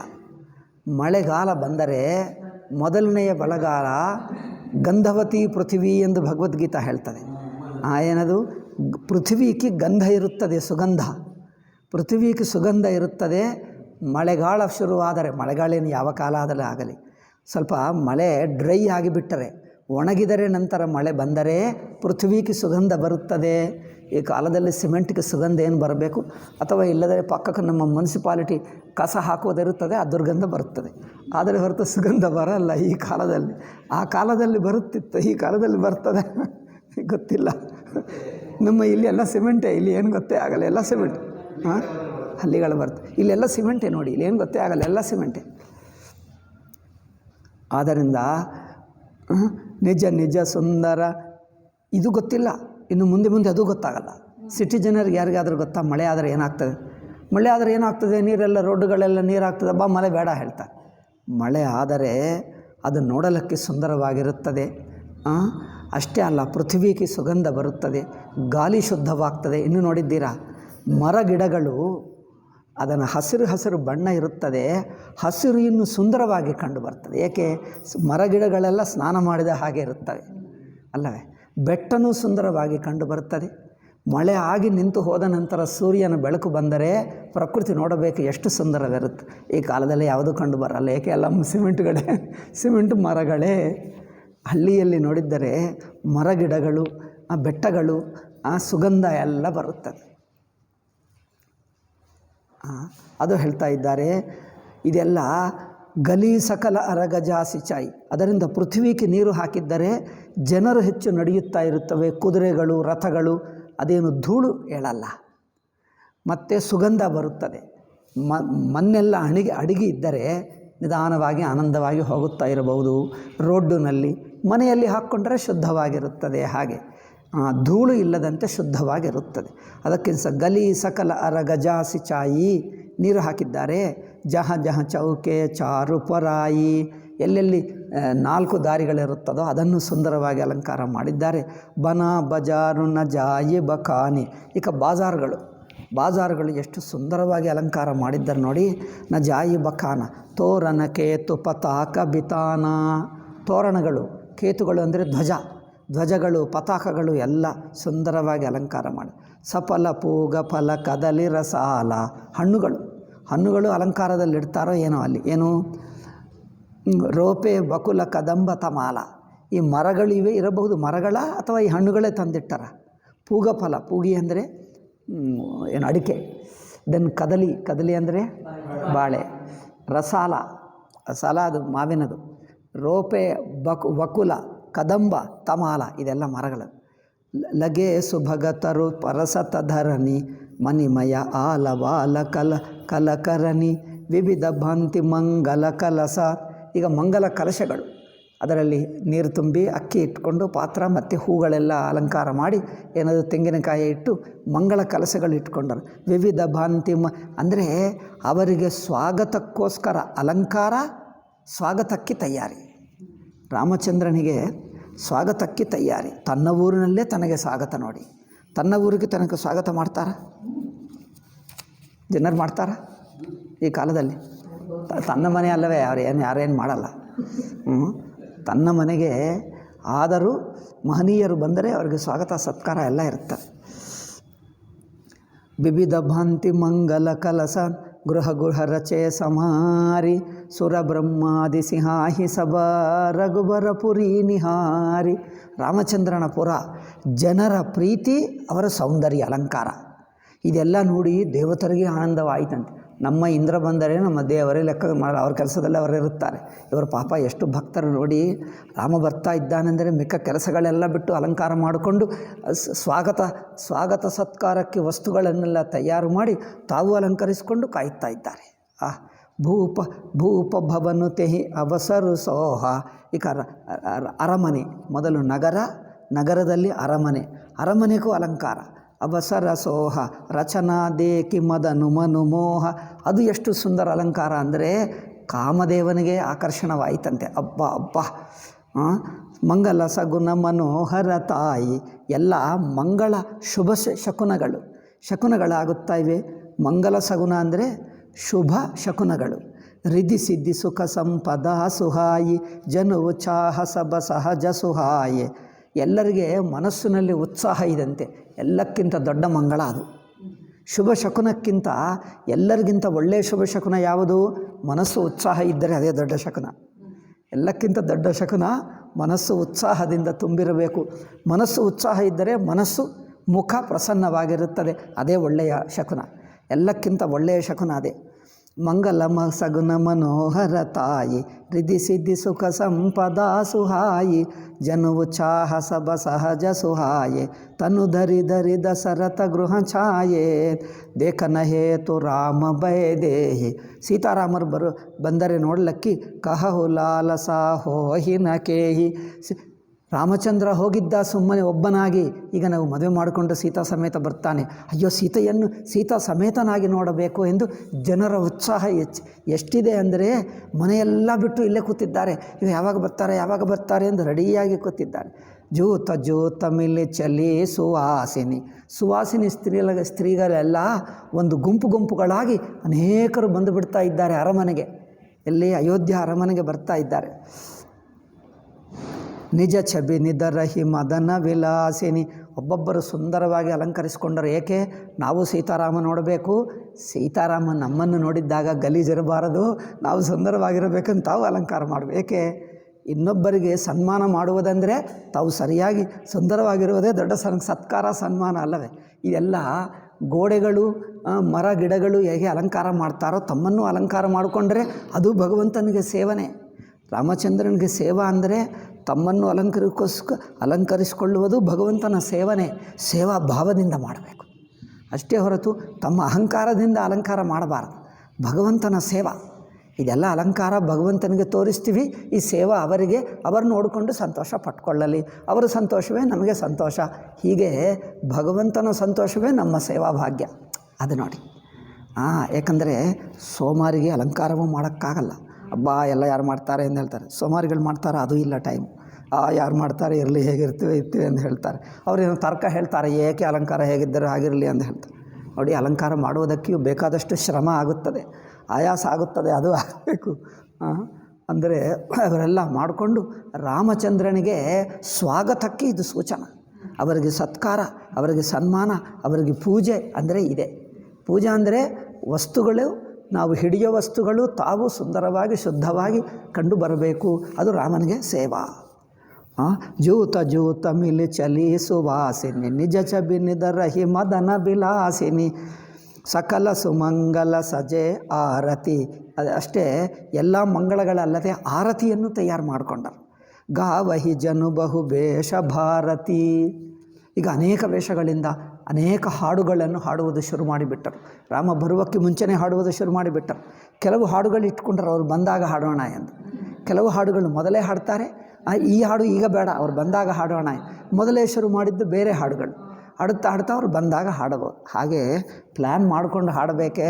ಇಲ್ಲದಿದ್ದರೆ ಒಳ್ಳೆಯ ಹಾಡೆಲ್ಲ ಮೊದಲು ಹಾಡಿಬಿಡ್ತಾರೆ, ಅವ್ರು ಬಂದಾಗ ಏನು ಎಲ್ಲರಿಗೂ ನಿದ್ದೆ ಬರುವಂಥ ಹಾಡು ಬರುತ್ತೆ. ನಾವೆಲ್ಲೂ ಒಂದು ಸಲ, ನಾನು ಹೈದರಾಬಾದ್ನಲ್ಲಿರುವಾಗ, ಇನ್ನೂ ನಾನು ಆಶ್ರಮಕ್ಕೆ ಹೋಗಲಿಲ್ಲ, ಸಾಧು ಆಗಲಿಲ್ಲ. ಆವಾಗ ನಾನು ಎಲ್ಲೋ ಕಾಲೇಜಿನಲ್ಲಿದ್ದೆ. ನಮ್ಮ ಗುರುಗಳಿದ್ದರು, ಅವ್ರ ಹತ್ತಿರ ಹೋಗಿ ಇಂಥದ್ದೇ ಡೈಲಿ ವೇದಾಂತಕ್ಕೆ ಡೈಲಿ ಹೋಗ್ತಿದ್ವಿ. ಬೆಳಗ್ಗೆ ಸಂಧೆ ಡೈಲಿ 2 ಸಲ ಹೋಗ್ತಿದ್ವಿ. ಭಾನುವಾರನೂ ಹೋಗ್ತಿದ್ದೆ, ಪ್ರತಿ ದಿವಸ ಹೋಗ್ತಿದ್ವಿ. ಎಷ್ಟು ದೂರ ಇತ್ತು, 40 ನಿಮಿಷ ವಾಕಿಂಗ್ ಮಾಡಬೇಕು. ಅಷ್ಟು 40 ನಿಮಿಷ ವಾಕಿಂಗ್ ಮಾಡಿ 1 ಗಂಟೆ ಕೇಳಿ ಮತ್ತೆ 40 ನಿಮಿಷ ವಾಪಸ್ ಬರುತ್ತಿದ್ದೆ. ಪ್ರತಿ ದಿವಸ 2 ಸಲ ಹೋಗ್ತೀನಿ, ಮತ್ತೆ ಸಂಧ್ಯಕ್ಕೆ ಮತ್ತೆ ಹೋಗೋದು. ಎಷ್ಟು ವರ್ಷ ಹೋಗಿದ್ದೀನೋ, ಪ್ರತಿ ದಿವಸ ಹೋಗುತ್ತಿದ್ವಿ. ಗುರುಗಳನ್ನು ನೋಡೋದು, ಏನಾದರೂ ಪ್ರವಚನ ಕೇಳೋದು, ಬರೋದು. ಏನಿಲ್ಲದಿದ್ದರೂ ಸುಮ್ಮನೆ ಅಲ್ಲಿ ಕೂತ್ಕೊಂಡು ಬಂದು ಏನೋ ಅವ್ರು ಹೇಳಿದ್ದು ಕೇಳಿ ಬರೋದು. ಹಾಗೆ ಮಾಡುತ್ತಿದ್ವಿ. ಅದು ಏನೋ ಕೆಲಸ ಆ ಕಾಲದಲ್ಲಿ ಹಾಗೆ ಹುಚ್ಚಿತ್ತು ನಮಗೆ. ಗುರುಗಳಂದರೆ ಅಷ್ಟೇ ಹುಚ್ಚು. ಅದು ಹೋಗ್ತಿದ್ವಿ. ಆವಾಗ ನಮ್ಮನ್ನು ಅಲ್ಲಿಗೆ ಕರ್ಕೊಂಡು ಹೋದರೆ ಎಲ್ಲಿಗೋ ಉತ್ತರ ಕಾಶಿ, ಋಷಿಕೇಶ, ಹರಿದ್ವಾರ ದಾಟಿ ಇನ್ನು ಮೇಲೆಗೆ ಅಲ್ಲಿ ತೀರ್ಥಯಾತ್ರಕ್ಕೆಂದು ಹೋದರೂ ಅಲ್ಲೇ 1 ದಿವಸ 10 ದಿವಸ ಕ್ಯಾಂಪ್ ಇತ್ತು. ಅಲ್ಲೇ ಒಂದು ಆಶ್ರಮದಲ್ಲಿದ್ದೇವೆ. ಎಲ್ಲ ಬೆಟ್ಟ ಎಲ್ಲ ಸುಂದರವಾಗಿದೆ, ಹಿಮಾಲಯ ಅಲ್ಲವೇ, ಪರ್ವತ, ಗಂಗಾ ನದಿ ದಡದಲ್ಲೇ. ಪ್ರತಿನಿತ್ಯ ಅಲ್ಲೇ ಸ್ನಾನ ಮಾಡುತ್ತಿದ್ವಿ, ಅಲ್ಲೇ ಮಾಡುತ್ತಿದ್ವಿ. ಒಂದು ದಿವಸ ಯಾವ ಪಕ್ಕಕ್ಕೆ ಆಶ್ರಮ ಇದೆ, ಅವ್ರು ಕರೆದರು. ಎಲ್ಲರೂ ಹೋಗೋಣ ಎಂದು ಹೇಳಿದರು. ಎಲ್ಲರೂ ಹೋದರೆ ಆಯಿತು. ಅವರು ಹೇಳಿದ್ದರು, ಒಂದು ಮೈಕ್ ಕೊಟ್ಟು ನೀವೇನಾದರೂ ಹಾಡಿ ಎಂದು ಹೇಳಿದರು. ನೀವೇನಾದರೂ ಹೇಳಿ, ನಿಮ್ಮ ಭಕ್ತರು. ಇವರು ಒಂದು ಗುರು ಶ್ಲೋಕ ಹೇಳಿ ಮಿಕ್ಕದು ಏನೋ ಭಜನ ಏನಾದರೂ ಹೇಳಬಹುದೇ? ಇವರು ಪೂರ್ತಿ ಗುರುಸ್ತೋತ್ರ ಶುರು ಮಾಡಿಬಿಟ್ಟರು. ಎಷ್ಟೊತ್ತಾಯ್ತಂದರೆ 10 ನಿಮಿಷ ಆಯಿತು, ಗುರುಸ್ತೋತ್ರ ನಿಲ್ಲುತ್ತಾನೇ ಇಲ್ಲ. ಪ್ಲ್ಯಾನ್ ಇಲ್ಲ, ಏನಿಲ್ಲ. ಇದು ನಾನು ಹೇಳುವುದು ಏಕೆ ಅಂದರೆ ಉದಾಹರಣೆ, ಪ್ಲ್ಯಾನ್ ಇಲ್ಲ. ನಾನು ಅಂದ್ಕೊಳ್ತಾ ಇದ್ದೆ, ಒಂದು ಶ್ಲೋಕ ಹೇಳು, ಮಿಕ್ಕದು ಭಜನೆ ಮಾಡು. ಏಕೆಂದರೆ ಮಿಕ್ಕ ಜನರಿದ್ದಾರೆ, ಇಷ್ಟು ಜನರೆಲ್ಲ ಸಾಧುಗಳು, ಎಲ್ಲರೂ ಸಾಧುಗಳು. ಅಲ್ಲೆಲ್ಲ 50 ಸಾಧುಗಳಿದ್ದಾರೆ, ಹೆಚ್ಚೇ ಇದ್ದರು. ದೊಡ್ಡ ಪೀಠಾಧಿಪತಿಯನ್ನು 50 ಸಾಧುಗಳು ದೊಡ್ಡವರಿದ್ದಾರೆ. ಈಗ ಅಲ್ಲಿ ನಮಗೆ ಅವಕಾಶ ಕೊಟ್ಟರೆ ಏನು ಮಾಡಬೇಕು? ನಮ್ಮನ್ನು ಕರೆದರೆ ಮೊದಲು ಏನು ಹೇಳೋಣ? ಇವರು ಶುರು ಮಾಡಬೇಕು. ಇನ್ನೊಂದು, ಎಲ್ಲರೂ ಶ್ಲೋಕ ಹೇಳು ಅಂದರೆ ಒಬ್ಬರು ಮುಂದಿನ ಶ್ಲೋಕಕ್ಕೆ ಹೋಗ್ತಾರೆ, ಅವರು ಹಿಂದಿನ ಶ್ಲೋಕದಲ್ಲಿರ್ತಾರೆ. ಹಾಗಿರಬಾರದು, ಎಲ್ಲರೂ ಒಟ್ಟಿಗೆ ಹೇಳಬೇಕು. ಏನು ಶ್ಲೋಕ ಹೇಳೋಣ? ಎಲ್ಲರಿಗೂ ಬಂದಿರುವ ಶ್ಲೋಕನೇ ಹೇಳಬೇಕು. ಮೊದಲು ಸ್ವಲ್ಪ ಯೋಚನೆ ಮಾಡಿಕೊಳ್ಳಬೇಕೆ? ಈಗ ಮೊದಲು ಇದು ಹೇಳೋಣ. ಅದು ಗುರುಸ್ತೋತ್ರ ಎಲ್ಲ ಪೂರ್ತಿ ಸ್ತೋತ್ರ ಹೇಳು ಅಂದರೆ ತುಂಬ ಹೊತ್ತಾಗ್ತದೆ. ಅಷ್ಟು ಬೇಡ, ಒಂದು ಶ್ಲೋಕ ಹೇಳುವುದು. ನಂತರ ಅವರು ಭಜನೆ ಹೇಳ್ತಾರೆ. ಭಜನೆ ಅವರು ಹಾಡು ಹೇಳ್ತಾರೆ. ನಂತರ ಒಂದು ಸಣ್ಣ ಭಜನ ಅಷ್ಟೇ, ಏಕೆಂದರೆ ಅವ್ರ ಟೈಮ್ ಹೆಚ್ಚಿಲ್ಲ. ಅಷ್ಟೇ ಪ್ಲ್ಯಾನ್ ಮಾಡಿಕೊಂಡು ಮಾಡಬೇಕೆ? ಪ್ಲ್ಯಾನ್ ಇಲ್ಲ, ಏನಿಲ್ಲ, ಎಲ್ಲರೂ ಹೋಗಿ ಅಲ್ಲಿ ಕೂತಿದ್ದಾರೆ. ನಾವು ಚಿಕ್ಕವರು, ಅವರೆಲ್ಲರೂ ನಮಗಿಂತ ಸೀನಿಯರ್, ಅವರೆಲ್ಲ ಹಿರಿಯರಲ್ಲವೇ? ನಾವೇನೋ ಸಣ್ಣ ಮಕ್ಕಳು, ಅವರೆಲ್ಲ ನಾನು ಕಾಲೇಜ್ ಮಕ್ಕಳು, ಅವರೆಲ್ಲ ದೊಡ್ಡವರು. ನಾವು ಹೇಳಿಬಿಟ್ರೆ ನೀವು ಸುಮ್ಮನೆ ನಿನ್ನ ಚಿಕ್ಕ ಮಗು ಎಂದು ಹೇಳ್ತಾರೆ. ಆದರೆ ನಾವು ಸುಮ್ಮನೆ ಇದ್ದೀವಿ, ಅವರೆಲ್ಲ ಕೂತು ಗೀತಾ ಅದೇನು ಗುರುಸ್ತೋತ್ರ ಹೇಳಿ ಹೇಳಿ ಹೇಳಿ ಹೇಳಿ ಇನ್ನೂ ನಡೆಯುತ್ತಾನೆ ಇದೆ. ಅವ್ರು ಹೇಳಿದರೆ ಸಾಕು, ಒಂದು ಮೈಕ್ ತೆಗೆದುಬಿಟ್ಟು ಇನ್ನೊಬ್ಬರು ಕೊಟ್ಟು ಅಷ್ಟೇ ಮುಖ ನೋಡ್ತಾ ಇದ್ದಾರೆ. ಇವರು ಏನಾದರೂ ಭಜನೆ ಹೇಳಬೇಕು ಅಂದ್ಕೊಂಡರು, ಇವರು ಭಜನೆ ಹೇಳಲೇ ಇಲ್ಲ. ಏನು ಮಾಡಿ? ಒಬ್ಬರು ಒಳ್ಳೆಯ ಭಜನೆ ಗೊತ್ತಿರುವವರು ಇದ್ದರು, ತುಂಬ ಒಳ್ಳೆಯ ಹಾಡುತ್ತಿದ್ದರು. ಅವರಿಗೆ ಅಲ್ಲಿ ಹೇಳಿಸಬೇಕೇ ಅಂದರೆ ಇದೆಲ್ಲ ಏಕೆ ಅಂದರೆ ಪ್ಲ್ಯಾನ್ ಇಲ್ಲ ಅಂದರೆ ಹೀಗೆ ಆಗ್ತದೆ. ತುಳಸಿದಾಸ್ ಹೇಳುವುದರಲ್ಲಿ ಬುದ್ಧಿವಂತರು, ಸಂಸ್ಕಾರವಂತರು, ಶಿಸ್ತು ಇರುವವರು, ಭಕ್ತಿ ಇರುವವರು ಇಂಥವರೇ. ಎಲ್ಲಿ ನೋಡಿದರೂ ಇಂಥವರೇ. ಬುದ್ಧಿ ಇದೆ, ಸಂಸ್ಕಾರ ಇದೆ, ಹೃದಯ ಇದೆ, ಸದ್ಗುಣಗಳು ಇವೆ, ಸದಾಚಾರ ಇದೆ, ಒಳ್ಳೆಯ ಸಂಸ್ಕಾರ ಇದೆ, ಭಕ್ತಿ ಇದೆ, ವೈರಾಗ್ಯ ಇದೆ, ಇಷ್ಟೆಲ್ಲ ಇದ್ದಾವೆ. ಎಲ್ಲಿ ನೋಡಿದರೂ ಅಂಥವರೇ ಕಂಡು ಬರ್ತಾರೆ. ಯಾರೋ ಒಬ್ಬರು ರಾವಣ, ತಾಟಕಿ, ಶೂರ್ಪಣಕಿ, ಒಂದು 4-6 ಜನರು ಅವರು ಇರುತ್ತಾರೆ. ಎಲ್ಲರ ಬುದ್ಧಿ ಹಾಳು ಮಾಡ್ತಾರೆ, ಎಲ್ಲರಿಗೆ ಹಿಂಸೆ ಮಾಡುವರು. ಮಂತ್ರ ಈಗ ಬರ್ತಾರೆ, ಮಂತ್ರ ಇದಾದ ನಂತರ ಅಂಥವರು ಬಿಟ್ಟರೆ ಎಲ್ಲರೂ ಸಜ್ಜನರೇ ಕಂಡು ಬರ್ತಾರೆ. ಆದ್ದರಿಂದ ಪ್ಲ್ಯಾನ್ ಮಾಡಿಕೊಳ್ಳಬೇಕೆ? ಯಾವುದು ಹಾಡಬೇಕು? ಅದರಿಂದ ಅವರು ಇಲ್ಲಿ ಹೇಳಲಿಲ್ಲ ತುಳಸಿದಾಸ, ಮಿಕ್ಕದು ನಾನೇ ಹೇಳ್ತಾ ಇದ್ದೆ. ಏನು? ಯಾವುದು ರಾಮಚಂದ್ರ ಅಲ್ಲಿ ಬಂದಾಗ ಅವ್ರಿಗೆ ಕೇಳಿಸ್ತದಲ್ಲ, ನಾವು ಆವಾಗ ಆ ಹಾಡು ಶುರು ಮಾಡಬೇಕು. ಅಷ್ಟುವರೆಗೂ ಈ ಬೇರೆ ಹಾಡುಗಳು ಹಾಡೋಣ ಪ್ಲ್ಯಾನ್ ಇಟ್ಕೊಂಡ್ರು. ಬೇರೆ ಹಾಡುಗಳು ಹಾಡ್ತಾ ಇದ್ದಾರೆ. ಯಾಕಂದರೆ ಏನು ಹಾಡಲ್ಲ, ಏನು ಮಾಡ್ತಾರಲ್ಲ, ಹರಟೆ ಮಾಡ್ತಾ ಇರುತ್ತಾರೆ. ಅದರಿಂದ ಹರಟೆ ಬೇಡ, ಹಾಡಲಿ. ಅದರಿಂದ ಒಳ್ಳೆಯ ಹಾಡು ಹಾಡ್ತಾ ಇದ್ದಾರೆ. ರಾಮ ಅಲ್ಲಿಗೆ ಬಂದರು ಅಂದರೆ ಸಾಕು, ಈಗ ನಾವು ಒಳ್ಳೆಯದು ಹಾಡೋಣ ಪ್ಲ್ಯಾನ್ ಮಾಡಿ ಹಾಡ್ತಾ ಇದ್ದಾರೆ ನೋಡಿ. ಭೂಪತಿ ಭವನ ಕೋಲ, ಎಲ್ಲಿ ಅದು? ಗಾವಹಿ ಜನು ಬಹು ಬೇಷ ಭಾರತಿ, ಭೂಪತಿ ಭವನ ಕೋಲಾಹಲು ಹೋಯಿ, ಜಾಯಿನ ಬರನಿ ಸಮವು ಸುಖು ಸೋಯಿ, ಕೌಸಲ್ಯಾದಿ ರಾಮ ಮಹತಾರಿ. ಕೌಸಲ್ಯ ಮುಂತಾದ ತಾಯಂದಿರು ಪ್ರೇಮ ಬಿಬಸತನ ದಸ ಬಿಸಾರಿ. ಈಗ ರಾಮ ಬರ್ತಾ ಇದ್ದಾನೆ, ಮದುವೆ ಮಾಡಿಕೊಂಡು ಸೀತಾ ಸಮೇತ ಅಂದರೆ ಅವರಿಗೆ ಪ್ರೇಮ ಎಷ್ಟಾಯಿತು ಅಂದರೆ ತಮ್ಮನ್ನು ತಾವೇ ಮರೆತು ಹೋದರಂತೆ. ಅಷ್ಟು ಆನಂದ.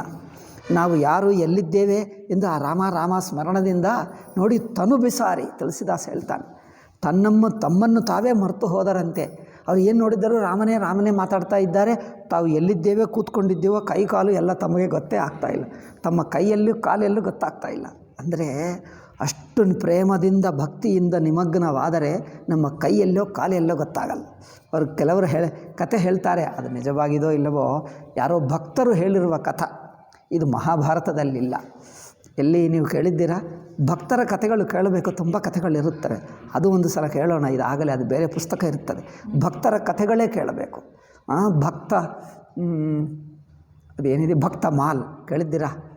ಭಕ್ತ ಮಾಲ್ ಎನ್ನುವುದು ತುಂಬ ಒಳ್ಳೆಯ, ಭಾಗವತಕ್ಕಿಂತ ಮಧುರವಾಗಿರುತ್ತದೆ. ಪ್ರತಿ ಹಾಡು, ಪ್ರತಿ ಘಟನೆ, ಪ್ರತಿ ಹೆಜ್ಜೆನೂ ಮಧುರವಾದ ಪ್ರೀತಿಯಿಂದ ಮಾಡುವುದು ಅಮೃತ ತುಲ್ಯವಾಗಿರುತ್ತದೆ. ಭಕ್ತ ಮಾಲ್ ಎನ್ನುವುದು, ಮಾಲ್ ಅಂದರೆ ಮಾಲ, ಭಕ್ತ ಮಾಲ ಎಂದರ್ಥ. ಭಕ್ತ ಮಾಲ ಅಂದರೆ ಭಕ್ತರ ಕಥೆಗಳು, ಒಂದೊಂದು ಕಥೆ ಅದ್ಭುತವಾಗಿ. ಅಲ್ಲಿ ಒಂದು ಶ್ರೀಕೃಷ್ಣ ರಾಯಭಾರಿಯಾಗಿ ಬರ್ತಾನೆ, ಪಾಂಡವರ ದೂತೆಯಾಗಿ. ದೂತ ಹೇಳ್ತಾರೆ, ರಾಯಭಾರಿ ಹೇಳ್ತಾರೆ, ನೀವೇನು ಹೇಳ್ತಾರೆ? ರಾಯಭಾರಿ. ಪಾಂಡವರ ರಾಯಭಾರಿಯಾಗಿ ದುರ್ಯೋಧನ ಹತ್ತಿರ ಬರ್ತಾನೆ. ದುರ್ಯೋಧನ ಹೇಳ್ತಾನೆ, ಇಲ್ಲೇ ಇರಿ, ನಮ್ಮ ಮನೆಯಲ್ಲಿ ತುಂಬ ಸುಂದರವಾದ ಮನೆ ಕೊಡ್ತೀವಿ ನಿಮಗೆ, ಎಲ್ಲ ಅಲಂಕಾರಗಳು, ಇಲ್ಲೇ ಏನು ತೋಟ ಇರುತ್ತದೆ, ಏನೋ ಮನೆಗಳು, ಸೇವಕರು ಎಲ್ಲ ಸುಂದರವಾಗಿದ್ದು ಕೊಡ್ತೀವಿ. ಬೇಡ ಹೇಳ್ತಾನೆ, ನಾನು ವಿದುರನ ಮನೆಗೆ ಹೋಗ್ತೀನಿ ಅಂತ ಹೇಳ್ತಾನೆ. ವಿದುರ ನನ್ನ ಭಕ್ತ, ನಾನು ನಿಮ್ಮ ಕಡೆ ಏಕಿರ್ತೀನಿ, ಅಲ್ಲೇ ಹೋಗ್ತೀನಿ ಅಂತ. ಆಯಿತು, ವಿದುರನ ಮನೆಗೂ ಹೋದರೆ ಪಾಪ ಆ ವಿದುರನ ಪತ್ನಿಗೆ, ವಿದುರನಿಗೆ ಭಗವಂತ ಅಂದರೆ ಎಷ್ಟು ಭಕ್ತಿ. ಇದು ಯಾರೋ ಭಕ್ತರು ಬರೆದಿದ್ದು, ಮಹಾಭಾರತದಲ್ಲಿಲ್ಲ. ಭಕ್ತರ ಕಥೆಗಳಲ್ಲಿ ಕಲ್ಪನಾ, ಮೊದಲೇ ಹೇಳಿದ್ದೀನಲ್ಲ, ಭಕ್ತರಿಗೆ ಕಲ್ಪನಾ ಹೆಚ್ಚಿರುತ್ತದೆ. ಭಗವಂತನ ಕುರಿತು, ಭಕ್ತನ ಕುರಿತು ಬಹಳ ಕಲ್ಪನೆಗಳು. ಆ ಕಲ್ಪನೆಗಳೆಲ್ಲ ಭಕ್ತಿಮಯವಾಗಿರುತ್ತದೆ. ಅದು ನಿಜವಾಗಿ ನಡೀತಾ ಎಲ್ಲ ಕೇಳಬೇಡಿ, ಬಟ್ ಆ ಭಕ್ತಿ ಚೆನ್ನಾಗಿರುತ್ತೆ. ಅವರ ಭಕ್ತಿ ಭಾವ ಸುಂದರವಾಗಿರುತ್ತದೆ. ಮಹಾಭಾರತದಲ್ಲಿಲ್ಲ. ರಾಮಚಂದ್ರ ಬಂದರೆ ಅವರನ್ನು ಕೂರಿಸಬೇಕಂದರೆ ಮಣೆ ಹಾಕಬೇಕಲ್ಲ. ಹಳ್ಳಿ ಜನರು ಹಾಗೆ ಯೋಚನೆ ಮಾಡ್ತಾರೆ, ಅವರು ರಾಜರಲ್ಲವೇ ಕುರ್ಚಿ ಮೇಲೆ ಕೂತಿರ್ತಾರೆ. ಇವರು ಮಣೆ ಹಾಕಬೇಕಾದರೆ ಮಣೆ ಹೇಗಿರುತ್ತದೆ?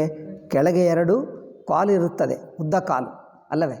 ಅವರು ಆ ಪ್ರೇಮದಿಂದ ಮರೆತು ಹೋಗಿ ಮಣೆಯನ್ನು ಹೀಗೆ ಉಲ್ಟಾ ಇಟ್ಟರಂತೆ. ಕೃಷ್ಣ ಉಲ್ಟಾನೇ ಕೂತಿದ್ದಾರಂತೆ. ಅದು ಪ್ರೇಮದಿಂದ ಅವರಿಗೆ ಬಾಳೆಹಣ್ಣು ಕೊಡಬೇಕು ಎಂದು ಏನು ಮಾಡ್ತಾರೆ, ಬಾಳೆಹಣ್ಣು ಅದು ಸಿಪ್ಪೆ ತೆಗೆದುಬಿಟ್ಟು ಆ ಬಾಳೆ ಹಣ್ಣನ್ನು ಬಿಸಾಕಿ ಸಿಪ್ಪೆಯನ್ನು ಕೊಡ್ತಾ ಇದ್ದಾರಂತೆ. ಅವ್ರು ಕೊಟ್ಟು ತಿಂತಾ ಇದ್ದಾರಂತೆ.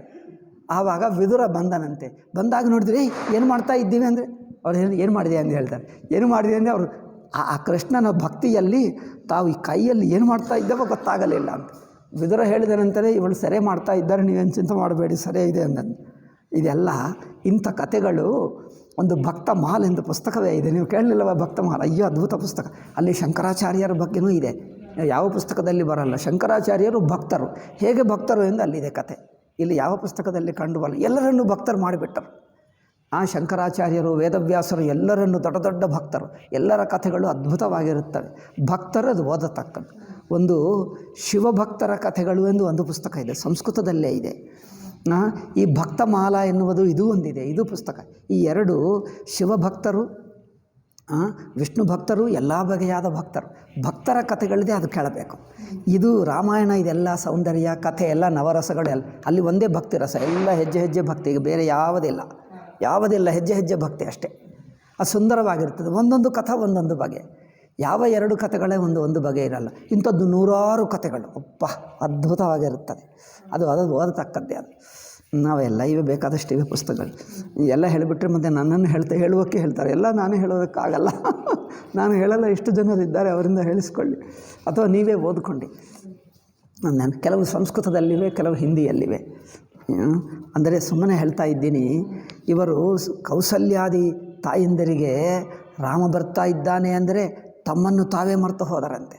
ಇನ್ನು ಎಲ್ಲರಿಗಿಂತ ಹೆಚ್ಚು ಕೌಸಲ್ಯ ಮಾತಾ. ತುಳಸಿದಾಸ್ ಹೇಳ್ತಾನೆ, ಕೌಸಲ್ಯಾದಿ ರಾಮ ಮಹತಾರಿ ಪ್ರೇಮ ಬಿಬಸತನ ದಸ ಬಿಸಾರಿ. ಅವ್ರು ಏನು ಎಲ್ಲಿ ಕೂತಿರಬೇಕು, ಏನು ಮಾಡಬೇಕು ಅವ್ರಿಗೆ ತೋಚ್ತಾ ಇಲ್ಲ ಅಲ್ಲವೇ. ಏನು ಮಾಡಬೇಕು, ಇನ್ನೇನಾದರೂ ಬಟ್ಟೆ ತರಬೇಕಾ, ಇನ್ನೇನು ತರಬೇಕಾ, ದೀಪ ತರಬೇಕಾ, ಏನೂ ಅವರಿಗೆ ತೋಚ್ತಾನೇ ಇಲ್ಲ. ಆ ಪ್ರೇಮ ಆನಂದದಲ್ಲಿ ಮುಳುಗಿದ್ದಾರೆ. ಮಿಕ್ಕ ಸೇವಕರು ಮಾಡಬೇಕೇ ಹೊರತು ಇವರಿಗೇನು ತೋಚ್ತಾ ಇಲ್ಲ. ಅಷ್ಟು ಆನಂದ ಮಗ್ನರಾಗಿದ್ದರಂತೆ, ಆ ಪ್ರೀತಿ ಮಗ್ನ. ಪ್ರೇಮ ಬಿಬಸತನ ದಸ ಬಿಸಾರಿ. ತೋಚದೆ ಮತ್ತೆ ಕೂತಿರ್ತಾರೆ, ಮತ್ತೆ ನಿಂತಿರ್ತಾರೆ. ಮತ್ತೆ ಅವ್ರು ಏನು ಮಾಡಬೇಕು ಗೊತ್ತಾಗ್ತಾ ಇಲ್ಲ. ಕೂತಿದ್ದರೂ ಅದೇ, ನಿಂತಿದ್ದರೂ ಅದೇ. ಅಲ್ಲಿ ಹೋಗ್ತಾರೆ, ಏಕೆ ಬಂದೇ ಗೊತ್ತಾಗ್ತಾನೇ ಇಲ್ಲ. ಮತ್ತೆ ಅಲ್ಲಿ ಹೋಗಿ ಕೂತಿರ್ತಾರೆ, ಮತ್ತೆ ಏಕೆ ಬಂದೇ ಏಕೆ ಅವರಿಗೆ ಓನ್ಲಿ ರಾಮ ರಾಮ ರಾಮ. ಮನಸ್ಸಿನಲ್ಲಿ ಸೀತಾ ರಾಮ ಸೀತಾ. ಸೀತಾ ಕುರಿತು ಕೇಳಿದ್ದರೆ ಹೊರತು ಸೀತೆಯನ್ನು ನೋಡಲಿಲ್ಲ. ಮೊದಲನೇ ಸಲ ನೋಡಬೇಕು. ಅಯ್ಯೋ ಸೀತಾರಾಮ ಇಬ್ಬರನ್ನು ನೋಡ್ತೀವಿ. ಸೀತಾ ಹೇಗಿರಬಹುದು ಸೀತಾ ಎಂದು ಯೋಚನದಲ್ಲೇ ಅವರು ಎಲ್ಲಿ ಕೂತಿದ್ದಾರೋ ಏನೋ ಹಿಡ್ಕೊಂಡು ಬಂದು ಎಲ್ಲಿಡಬೇಕು ಎಲ್ಲೋ ಇಡ್ತಾರೆ. ಇದಿಲ್ಲಿಡಬೇಕು ಇದೆಲ್ಲಿಂದಿರ್ತಾರೆ. ಅದು ಎಲ್ಲಿಟ್ಟೆ ಅಂದರೆ ನೋಡಿದರೆ ಅಲ್ಲಿಟ್ಟಿರ್ಬೋದು, ಅಲ್ಲಿ ಹೋಗ್ತಾರೆ. ಅಲ್ಲಿ ಬಂದರೆ ಇಲ್ಲಿ ಇರ್ತಾರೆ. ಯಾವುದು ಎಲ್ಲಿಟ್ಟರೋ ಅವ್ರಿಗೆ ಗೊತ್ತಾಗ್ತಾ ಇಲ್ಲ. ಅಂದರೆ ಒಂದು ಪ್ರೀತಿಯಿಂದ ಒಬ್ಬರಲ್ಲಿ ನಿಮಗ್ನವಾದರೆ ಎಲ್ಲಿಟ್ಟಿವೆ ಗೊತ್ತಾಗಲ್ಲ. ಅದರಿಂದ ಸೇವಕರು ಮಾಡ್ತೀವಿ, ನೀವೇನು ಮಾಡಬೇಡಿ, ನೀವು ಕುಳಿತೀರಿ, ಏಕೆಂದರೆ ನಿಮಗೇನು ತೋರಿಸ್ತಾ ಇಲ್ಲ, ನಾವೇ ಇಡ್ತೀವಿ. ಏಕೆಂದರೆ ಯಾವ ವಸ್ತು ಎಲ್ಲಿಟ್ಟಿದ್ದೀವಿ ಅವ್ರಿಗೆ ಗೊತ್ತಾಗ್ತಾ ಇಲ್ಲ. ಮತ್ತೆ ಹೋಗ್ತಾ ಇದ್ದಾರೆ. ಏಕೆ? ರಾಮ ಸೀತಾ ಸ್ಮರಣದಿಂದ. ಕೌಸಲ್ಯಾದಿ ರಾಮ ಮಹತಾರಿ ಪ್ರೇಮ ಬಿಬಸತನ ದಸ ಬಿಸಾರಿ. ಶರೀರ ಸ್ಥಿತಿ ಮರೆತು ಹೋದರು. ಶರೀರ ಹೇಗಿದೆ ಅಲ್ಲವೇ.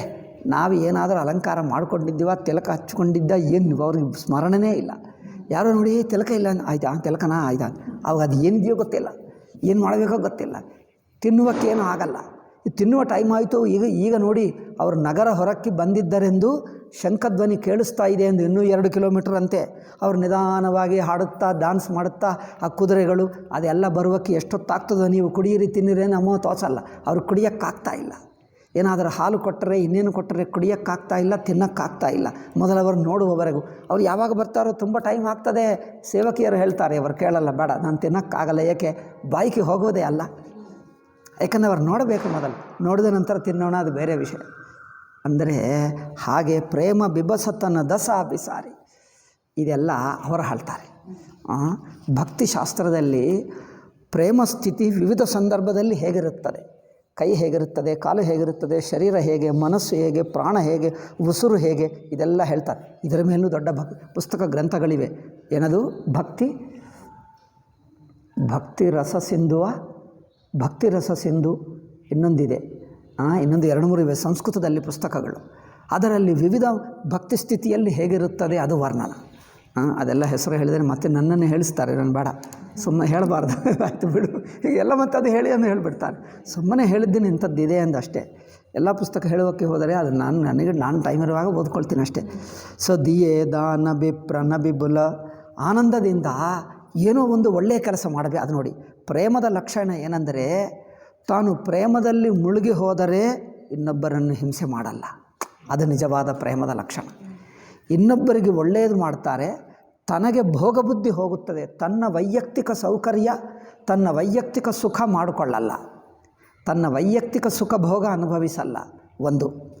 ಎರಡನೆಯದೇನೆಂದರೆ ಇನ್ನೊಬ್ಬರಿಗೆ ಉಪಕಾರ ಮಾಡಬೇಕನ್ನಿಸುತ್ತದೆ, ಅದರಿಂದ ದಾನ ಮಾಡ್ತಾರೆ. ನೋಡಿ, ಇನ್ನೊಬ್ಬರಿಗೆ ದಾನ ಮಾಡ್ತಾರೆ, ಒಳ್ಳೆಯ ಮೂಡಿದ್ದರೆ ಇನ್ನೊಬ್ಬರಿಗೆ ಉಪಕಾರ ಮಾಡ್ತಾರೆ, ತನ್ನದು ಮಾತ್ರ ವೈಯಕ್ತಿಕ ಭೋಗ ಸುಖ ಭೋಗಗಳಲ್ಲಿ ಮೊಳಗಲ್ಲ, ಇನ್ನೊಬ್ಬರಿಗೆ ಉಪಕಾರ ಮಾಡ್ತಾರೆ. ಅದು ನಿಜವಾದ ಪ್ರೇಮ ಲಕ್ಷಣ. ದಿಯೇ ದಾನ ಬಿಪ್ರನ ಬಿಪುಲ, ಬ್ರಾಹ್ಮಣರಿಗೆ ಎಷ್ಟೋ ದಾನ ಮಾಡಿದ್ದಾರೆ. ಪೂಜೆ ಗಣೇಶ ಪುರಾರಿ, ಗಣಪತಿಗೆ ಶಿವನಿಗೆ ಪೂಜೆ ಮಾಡಿ, ಗಣಪತಿಗೆ ಶಿವನಿಗೆ ಪೂಜೆ ಮಾಡಿ, ಪ್ರಮುದಿತ ಪರಮ ದರಿದ್ರ ಜನೋಪಾಯಿ ಪದಾರ್ಥಚಾರಿ. ಎಷ್ಟಂದರೆ ಚತುರ್ವಿಧ ಪುರುಷಾರ್ಥಗಳು, ಧರ್ಮ ಅರ್ಥ ಕಾಮ ಮೋಕ್ಷ 4 ಸಿಕ್ಕಿದಂತೆ ಆನಂದ ಪಡ್ಕೊಂಡರಂತೆ. ಚತುರ್ವಿಧ ಪುರುಷಾರ್ಥ ಪಾಯಿ ಪದಾರ್ಥಚಾರಿ. ಜನರಿಗೆ ಯಾವುದೇ ಒಂದು ಸಿಕ್ಕೋದೇ ಕಷ್ಟ. ಧರ್ಮ ಅರ್ಥ ಕಾಮ ಮೋಕ್ಷ, ಸಂಪದ ಸಿಕ್ಕಿತು, ವಿಷಯ ಭೋಗ ಸಿಕ್ಕಿತು, ಪುಣ್ಯ ಸಿಕ್ಕಿತು, ಪರಮಾತ್ಮನ ಪ್ರಾಪ್ತಿ ಮೋಕ್ಷ ಆಯಿತು. 4 ಸಿಕ್ಕಿದ್ದರೆ ಇನ್ನೇನಾದರೂ ಉಳಿಯುತ್ತದೆ? ಅಂಥ ಆನಂದವಾಗಿದ್ದರಂತೆ. ರಾಮ ಬರ್ತಾ ಇದ್ದಾನೆ, ಹೆಸರು ಕೇಳಿದರೆ ಸಾಕು ಅವರ ಪರಮಾನಂದ ನೋಡಿ. ಪ್ರಮುದಿತ ಪರಮ ದರಿದ್ರ ಜನು. ನಾನು ಬಾಲ್ಯಕಾಲದಿಂದ ಇದೆಲ್ಲ ಓದ್ತಾ ಇದ್ದೇನೆ ತುಳಸಿದಾಸದು. ಒಂದೊಂದು ವಾಕ್ಯ ಅಷ್ಟು ಅದ್ಭುತವಾಗಿರುತ್ತದೆ. ಒಂದೊಂದು ವಾಕ್ಯ ನಾವು ಹೀಗೆ ಓದ್ತೀವಿ. ಪ್ರಮುದಿತ ಪರಮ ದರಿದ್ರ ಜನೋಪಾಯಿ ಪದಾರ್ಥಚಾರಿ, ಮೋದ ಪ್ರಮೋದ ಬಿಬಸ ಸಬ ಮಾತ. ಮೋದ ಪ್ರಮೋದ ಗೊತ್ತಾ? ಮೋದ ಪ್ರಮೋದ ಪ್ರಿಯ ಅಂದರೆ ಗೊತ್ತಾ? ಪ್ರಿಯ ಮೋದ ಪ್ರಮೋದ. ಉಪನಿಷತ್ತಿನಲ್ಲಿ ವೇದದಲ್ಲಿ ಅದೇನು? ತಸ್ಯ ಪ್ರಿಯಮೇವ ಶಿರಃ ಮೋದೋ ದಕ್ಷಿಣ ಪಕ್ಷ ಪ್ರಮೋದ ಉತ್ತರ ಪಕ್ಷ ಆನಂದ ಆತ್ಮ ಬ್ರಹ್ಮಪುಚ್ಛಂ ಪ್ರತಿಷ್ಠಾ. ವೇದಮಂತ್ರ ಹೇಳ್ತದೆ ನೋಡಿ. ಹಾಗೆ ಪ್ರಿಯ ಅಂದರೆ ಇಷ್ಟವಾದ ವಸ್ತುವನ್ನು ನೆನಪಿಸಿಕೊಂಡುವಾಗ ಆಗುವ ಸುಖ ಪ್ರಿಯ. ಸುಖದಲ್ಲಿ ವ್ಯತ್ಯಾಸ ಇರುತ್ತೆ. ಇಷ್ಟವಾದ ವಸ್ತುವಾಗಲಿ ವ್ಯಕ್ತಿಯಾಗಲಿ ಅವರನ್ನು ನೆನಪಿಸಿಕೊಂಡರೆ ಪ್ರಿಯ. ಅದು ಹತ್ತಿರಕ್ಕೆ ಬಂದರೆ ಅದು ನಮಗೆ ಬೇಕು ಅನಿಸುತ್ತದೆ. ಅದು ಬಂತು, ಈಗ ಇಲ್ಲಿಗೆ ಬಂತು ಎಂದು ಹೇಳಿಬಿಟ್ರೆ ಇನ್ನೊಂದು ಪ್ರಿಯ. ಆ ವಸ್ತು ಬಂದನ್ನು ಅನುಭವಿಸ್ತಾ ಇದ್ದರೆ ಪ್ರಮೋದ. ಪ್ರಿಯ ಮೋದ ಪ್ರಮೋದ 3 ಇದೆ ನೋಡಿ. ಪ್ರಿಯ ಅಂದರೆ ಇಷ್ಟವಾದ ವಸ್ತುವನ್ನು ನೆನಪಿಸಿಕೊಂಡರೆ ಪ್ರಿಯ. ಮೋದ ಅಂದರೆ ಹತ್ತಿರಕ್ಕೆ ಬಂತು, ಈಗ ನನಗೆ ಸಿಕ್ಕಿಬಿಟ್ಟಿತು ಅಂದರೆ ಮೋದ. ಈಗ ನಾವು ಅನುಭವಿಸ್ತಾ ಇದ್ದೀವಿ ಅಂದರೆ ಪ್ರಮೋದ. ಇವರಿಗೆ ಮೋದ ಪ್ರಮೋದ ಬಿಬಸ ಸಬ ಮಾತ ಅಂದರೆ ವಸ್ತು ಸಿಕ್ಕೇ ಬಿಟ್ಟಿತು, ಆ ಆನಂದದಲ್ಲಿದ್ದಾರೆ ಎಂದಂತ ಮುಳುಗಿ ಇದ್ದಾರೆ ತಾಯಂದಿರು. ಮೋದ ಪ್ರಮೋದ ವಿವಸ ಸಬ ಮಾತ ಚಲಹಿನ ಚರಣ ಶಿಥಿಲ ಭಯ. ಈಗ ನಾನು ಹೇಳಿದ್ದೀನಿ ನೋಡಿ, ಅದೇ ನಡೀತಾ ಇದೆ. ಚಲಹಿನ ಚರಣ, ಕಾಲು ನಡೆಯೋಕ್ಕಾಗ್ತಾ ಇಲ್ಲ ಅಲ್ಲವೇ?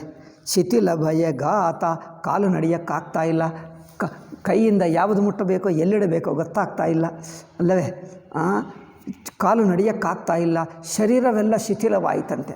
ಆ ಪ್ರೇಮಮಗ್ನರಾಗಿ ಹಾಗೇ ಕೂತಿದ್ದಾರೀಗಷ್ಟೇ. ಅದೇ ಸ್ಮರಣ ಆನಂದದಲ್ಲಿ ಹಾಗೆ ಮುಳುಗಿದ್ದಾರೆ. ಚಲಹಿನ ಚರಣ ಶಿಥಿಲ ಭಯಗಾತ ರಾಮದರ ಸಹಿತ ಅತಿಯನುರಾಗಿ. ರಾಮನ ದರ್ಶನಕ್ಕೋಸ್ಕರ ಮನಸ್ಸು ಇನ್ನೂ ಆ ಪ್ರೇಮದಲ್ಲೇ ಮುಳುಗಿದೆ. ಪರಚಿನ ಸಾಜು ಸಜನ ಸಬಲಾಗಿ. ಪರಚಿನ ಅಂದ್ರೇನು? ನೀರಾಜನನೇ ಹೇಳ್ತಾರ. ನೀರಾಜನಕ್ಕೆ ಆರತಿ ತೆಗೆಯುವುದಕ್ಕೆ ಬೇಕಾಗಿರುವ ಸಾಮಗ್ರಿ ಎಲ್ಲ ತಯಾರು ಮಾಡ್ತಾ ಇದ್ದಾರೆ. ಸೇವಕಿಯರವರೆಲ್ಲರೂ ಮಾಡ್ತಾ ಇದ್ದಾರೆ. ವಿವಿಧ ವಿಧಾನ ಬಾಜನೆ ಬಾಜೆ. ಅವರು ಬರುವಕ್ಕೆ ಮುಂಚೆ ಇಲ್ಲೇ ತನ್ನ ಅರಮನೆಯಲ್ಲೇ, ಅವರು ಅರಮನೆಯಲ್ಲಿ ಆಲ್ವೇಸ್ ಒಂದು ಪಕ್ಕಕ್ಕೆ ಇರುತ್ತಾರೆ ಯಾರು? ಬ್ಯಾಂಡ್ ಬಾಜ. ಯಾವುದೇ ಒಂದು ಮೂಡು ಒಳ್ಳೆಯ ಬಂತು ಅಂದರೆ ಅವ್ರಿಗೆ ಹೇಳಿಬಿಟ್ಟು ಅಂದರೆ ಅವರು ಬಾರಿಸೋದು ಶುರು ಮಾಡ್ತಾರೆ.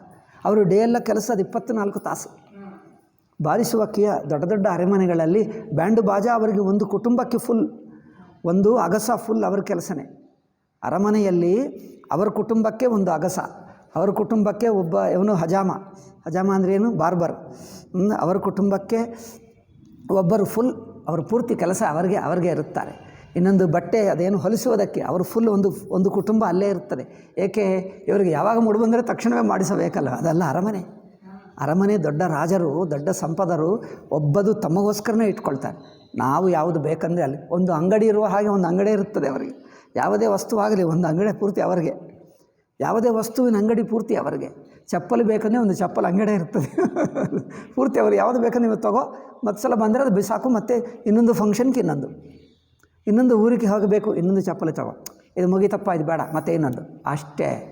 మరి ದೊಡ್ಡ ಅರಮನೆ, ದೊಡ್ಡ ರಾಜರು, ಈಗಲೂ ದೊಡ್ಡ ದೊಡ್ಡ ಹಣ ಇರುವರು ನೋಡಿ, ಕೋಟಿ ಅಲ್ಲ, 1000 ಕೋಟಿ, 1 ಕೋಟಿ ಅಲ್ಲ, ಅನೇಕ 1000 ಕೋಟಿ. ಕೋಟಿ ಅಂದರೆ ಹೆಚ್ಚು. ಅಂಥದ್ದು 5 ಕೋಟಿ 10 ಕೋಟಿ ಅಲ್ಲ, 100 ಕೋಟಿ ಅಲ್ಲ, 2 ಕೋಟಿ ಅಲ್ಲ, 1000 ಕೋಟಿ, 10,000 ಕೋಟಿ ಕೆಲವರು ಅದು ಇದ್ದಾರೆ. 10,000 ಕೋಟಿ.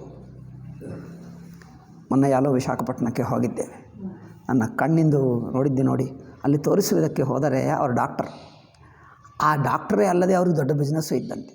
ಅವರು ದೊಡ್ಡ ಒಂದು 10 ಫ್ಲೋರ್ಗೆ ಏನು ಹೇಳ್ತಾರೆ ನೀವು, ಅಂತಸ್ತು, 10 ಅಂತಸ್ತು ಬಿಲ್ಡಿಂಗ್ಗೆ ಹೋಗಿದ್ದೇವೆ. ಅಂಥದ್ದು ಇನ್ನೂ 10 ಇದ್ದಂತೆ.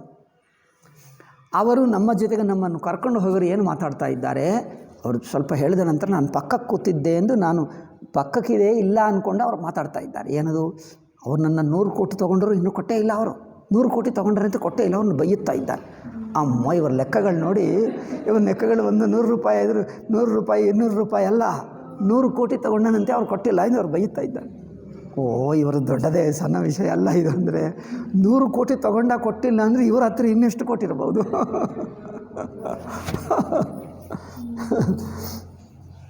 ಅಂದರೆ ಅವರ ಲೆಕ್ಕಗಳು ಹೀಗೆ ಇರುತ್ತವೆ. ಕುರ್ಚಿಗಳಂದರೆ ಲೆಕ್ಕನೇ ಇಲ್ಲ. ಇವತ್ತಿನ ಕುರ್ಚಿ ಬೇರೆ, ಮತ್ತು ನಾಳೆ ಇನ್ನೊಂದು ಕುರ್ಚಿ ಬೇರೆ, ಡೈಲಿ ಒಂದು ಕುರ್ಚಿಗಳೇ ಬದಲಿಸ್ತೀವಿ. ಈ ಕುರ್ಚಿಗಳು ಬೇಡ, ನಿನ್ನೆ ಕುರ್ಚಿ ಮತ್ತೆ ಇವತ್ತು ಬಳಸ್ತೀವ, ಬೇಡ ನಮಗೆ ಇನ್ನೊಂದು ಬೇಕು ಅಂತ. ಒಂದು ಸಲ ಶರ್ಟ್ ಹಾಕ್ಕೊಂಡ್ರೆ ಒಂದೇ ಸಲ, ಈಗ ಮತ್ತೆ ನಾಳೆ ಇಲ್ಲ, ಅದು ಹೊಸದು. ಒಂದು ಸಾರಿ ಒಂದು ದಿವಸ ಹಾಕ್ಕೊಂಡ್ರೆ ಮತ್ತೆ ಇನ್ನೊಂದು ಬೆಳೆ ಇಲ್ಲವೇ ಇಲ್ಲ. ಹಾಗೆ ಅರಮನೆಯಲ್ಲಿರುವ ರಾಜರು, ಧನಿಕರು ಹೀಗೆ ಇರುತ್ತಾರೆ. ನೀವು ಅವರನ್ನು ನೋಡಿದ್ದೀರಾ? ನೋಡಲಿಲ್ಲ? ಅಯ್ಯ ರಾಮ, ನಾವು ಸ್ವಲ್ಪ ನೋಡಬೇಕು. ನೀವು ನೋಡ್ತಾರ? ನಾವು ಎಲ್ಲರನ್ನೂ ನೋಡ್ತೀವಿ, ಬಡವರನ್ನು ನೋಡ್ತೀವಿ, ಅವರ ಧನಿಕರನ್ನು ನೋಡ್ತೀವಿ. ಅವ್ರ ಮನೆ ನೋಡಿದ್ದರು ಎಲ್ಲ ಅದೇನದು ಒಂದು ದೊಡ್ಡ ಮ್ಯೂಸಿಯಮ್ಗೆ ಹೋಗಿದ್ದಂತೆ ಇರುತ್ತದೆ. ಅವ್ರ ಅರಮನೆ ನೋಡಿದರೆ ಅಯ್ಯೋ ಭಯಂಕರವಾಗಿರುತ್ತದೆ. ಏನಿದು ಇಂಥ ದೊಡ್ಡ ದೊಡ್ಡ ರೂಮ್ಗಳು, ಇದೆಲ್ಲಂದೇನು ರೂಮ್ ಎಂದು ಹೇಳ್ತಾರೆ. ಇದೇನು ರೂಮಾ ಇದು? ಇಷ್ಟು ದೊಡ್ಡ ಹಾಲ್, ಇದಕ್ಕಿಂತ ದೊಡ್ಡ ಹಾಲ್ ಇರುತ್ತದೆ. ಹಾಲುಗಳೇ, ಇದು ದಾಟಿ ಹೋದರೆ ದೊಡ್ಡ ಹಾಲ್ಗಳು ಇಂಥದ್ದಿರುತ್ತವೆ. ದೊಡ್ಡ ದೊಡ್ಡ ಅರಮನೆಗಳಂದರೆ ಹಾಗೆ ಇರುತ್ತವೆ. ಅವರು ಅದಕ್ಕೋಸ್ಕರ ಮನೆಯಲ್ಲೇ ರಥ ಮೇಲೆ ಹೋಗಬೇಕು. ರಾಮ ಎಲ್ಲಿದ್ದಾರೆ ಅಂದರೆ ಮನೆಗಳಿರುತ್ತಾರೆ. ಕೈಕೇಯಿ ಮನೆಯಲ್ಲಿದ್ದಾರೆ. ತನ್ನ ಮನೆಯಿಂದ ಕೈಕೇಯಿ ಮನೆಗೆ ಹೋಗಬೇಕಂದ್ರೆ ರಥ ಮೇಲೆ ಹೋಗಬೇಕು. ಮತ್ತು ಇಲ್ಲಿಂದ ಕೌಸಲ್ಯ ಮನೆಗೆ ಹೋಗಬೇಕಂದ್ರೆ ರಥ ಮೇಲೆ ಹೋಗಬೇಕು. ಅಷ್ಟು ದೂರ, ಒಂದು ದೊಡ್ಡ ಊರಷ್ಟಿರುತ್ತದೆ. ಅರಮನೆ ಊರಷ್ಟಿರುತ್ತದೆ. ಇಲ್ಲಿಂದ ಅಲ್ಲಿಗೆ ಹೋಗಬೇಕಂದ್ರೆ ರಥ ಮೇಲೇ ಹೋಗಬೇಕು. ಅಷ್ಟು ದೊಡ್ಡದು ಅರಮನೆಗಳು ಹಾಗೆ ಇರ್ತವೆ.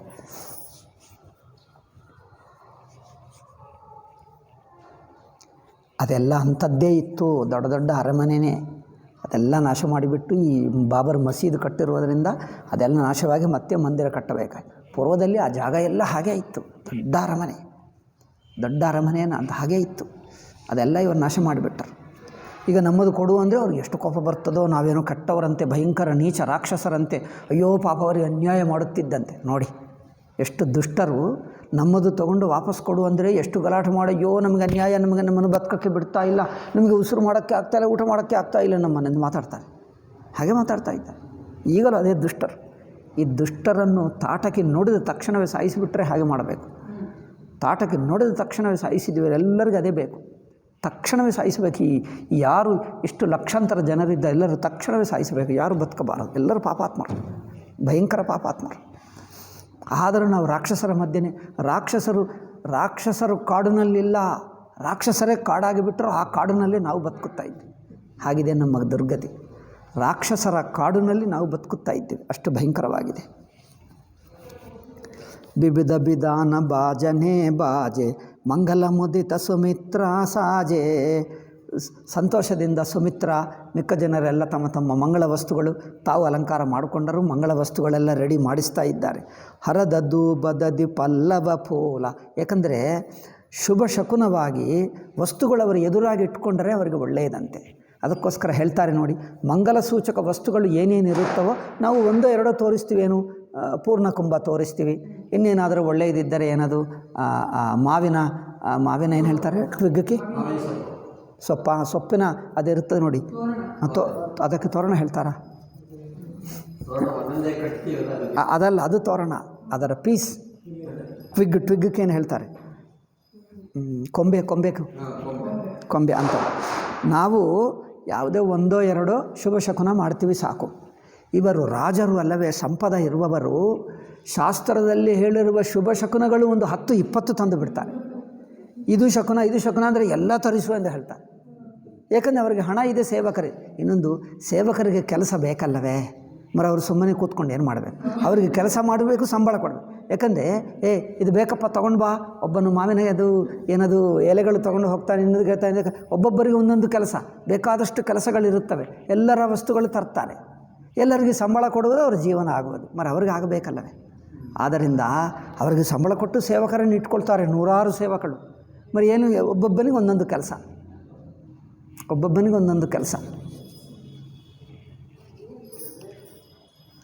ಹರದ ಧೂಪದದಿ ಪಲ್ಲವ ಫೂಲ ಪಾನಪೂಗ ಫಲ ಮಂಗಲ ಮೂಲ. ಹರದ ಅಂದರೆ ಏನು? ಅರಿಶಿಣ. ಧೂಪ, ದದಿ, ಮೊಸರು ಶಕುನ ಅಂತೆ, ಶುಭ ಶಕುನ ಅಂತೆ.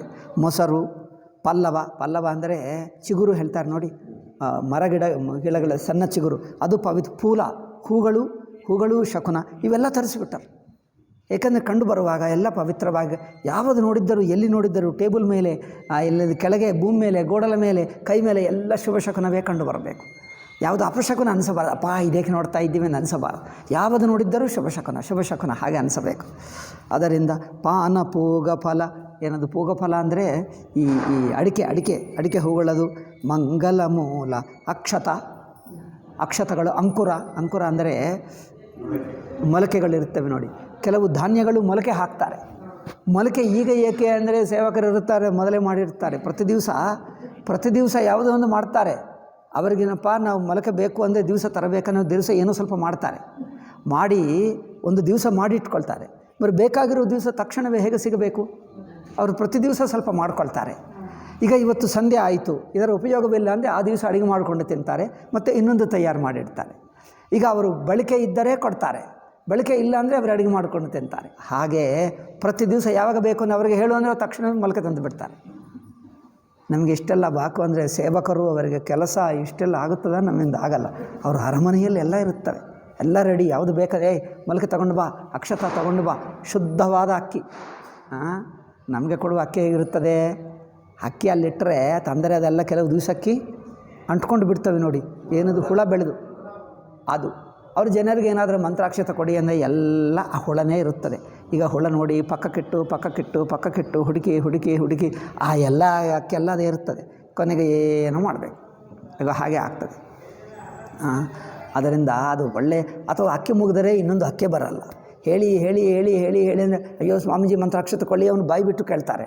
ಇಲ್ಲ ಮಂತ್ರಾಕ್ಷತೆ ಏನು ಮಾಡಬೇಕು, ಅವ್ರು ಎಲ್ಲಿರೋದು ನನಗೂ ಗೊತ್ತಿಲ್ಲ. ಮತ್ತೆ ಅವರನ್ನು ಕೇಳಿದರೆ ಇವತ್ತು ಮುಗಿದರೆ ಯಾವಾಗಲೂ 15 ದಿವಸಕ್ಕೂ ಮಂತ್ರಾಕ್ಷತೆ ಬರ್ತದೆ. ಮರಿಗೆ ಹಾಗೇ ಇರ್ತದೆ ಅಲ್ಲ, ನಮ್ಮದು ಮಂತ್ರಾಕ್ಷತೆ ಬರೋದೇ ಕಷ್ಟ. ಹಾಗೆ ಇವರಿಗೆ ಮಾತ್ರ ಎಲ್ಲವೂ ಶುದ್ಧವಾಗಿ ಸ್ವಚ್ಛವಾಗಿ ನೋಡಿ. ಅಚ್ಚತ ಅಂಕುರ ಲೋಚನ ಲಾಜ ಅಂದರೆ ಗೊತ್ತಾ? ಅರಳು ಹೇಳ್ತಾರ? ಅರಳು ಮಂಗಳ ಸೂಚಕ. ಒಂದು ಲೋಟದಲ್ಲಿ ಅರಳು ಇರ್ತಾರೆ, ಒಂದು ಲೋಟದಲ್ಲಿ ಅಕ್ಷತ ಇರುತ್ತಾರೆ. ಅದು ಗಾಜಿನ ಇದ್ದರೆ ಹೊರಗೆ ಕಂಡು ಬರ್ತದೆ. ಗಾಜಿನದು ಏಕಿಡ್ತಾರೆ? ಯಾಕಂದರೆ ಅಕ್ಕಿ ಮಂಗಳ ಸೂಚಕ, ಶುದ್ಧವಾಗಿರಬೇಕು, ಹುಳಗಿಳ ಹಿಡಿದಿದ್ದಿರಬಾರದು.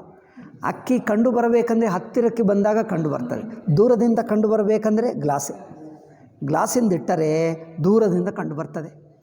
ಅದರಿಂದ ದೂರದಿಂದಲೂ ಅಕ್ಕಿ ಕಂಡು ಬಂದರೆ ಪವಿತ್ರವಾಗಿದೆ, ಮಂಗಳ ಸೂಚಕ. ಹಾಗೆ ಅಚ್ಚತ ಅಂಕುರ ಲೋಚನ ಲಾಜ ಮಂಜುಲ ಮಂಜರಿ ತುಳಸಿ ಬಿರಾಜ. ತುಳಸಿ ಮಂಜರಿ, ಟೈಮ್ ಆಯಿತು. ತುಳಸಿ ಮಂಜರಿ ಅದು ಪವಿತ್ರ ಅಂತೆ. ಹೀಗೆ ಚಟೆ ಪುರಟ ಪಟ ಸಹಜ ಛುಹೆ ಪುರಟ ಪಟ ಸಹಜ ಸುಹಾಯೆ ಮದನ ಸಕುನ ಜನು ನೀಡಬನಾಯೆ ಸಗುನ ಸುಗಂಧನ ಜಾಹಿ ಬಖಾನಿ ಮಂಗಲ ಸಕಲ ಸಜಹಿ ಸಬರಾನಿ. ಎಲ್ಲ ಮಂಗಳವೆಲ್ಲ ಇದೆ. ರಚಿ ಆರತಿ ಬಹುತ ವಿಧಾನ, ದೊಡ್ಡ ಆರತಿ, ದೊಡ್ಡ ಆರತಿ ತಯಾರು ಮಾಡಿದ್ದಾರೆ. ಒಂದು ಆರತಿ ಒಂದನಿಂದ ಸಾಕಾಗಲ್ಲ ಅಂದರೆ 2 ಮಾಡ್ತಾರೆ, 3 ಮಾಡ್ತಾರೆ ಅಲ್ಲವೇ.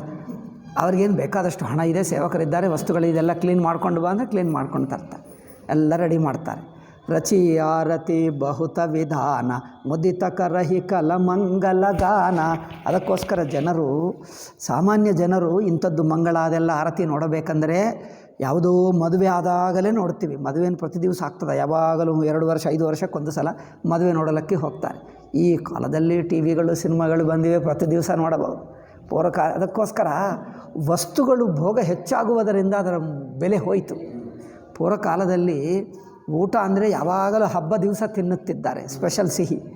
ಈ ಕಾಲದಲ್ಲಿ ಎಲ್ಲರಿಗೂ ಹಣ ಬಂದಿದೆ, ಪ್ರತಿ ದಿವಸ ಸಿಹಿ ತಿಂತಾರೆ. ಪ್ರತಿ ದಿವಸ ಸಿಹಿ ತಿಂದರೆ ಯಾವ ಊಟ ಸಹಿಸುವುದಿಲ್ಲ. ಪ್ರತಿ ದಿವಸ ಸಿಹಿ ತಿಂದರೆ ಊಟ ಏನು ಸಹಿತದಪ್ಪ? ಊಟ ಸಹಿಸುವುದೇ ಇಲ್ಲ, ರೋಗಗಳು ಹೆಚ್ಚು.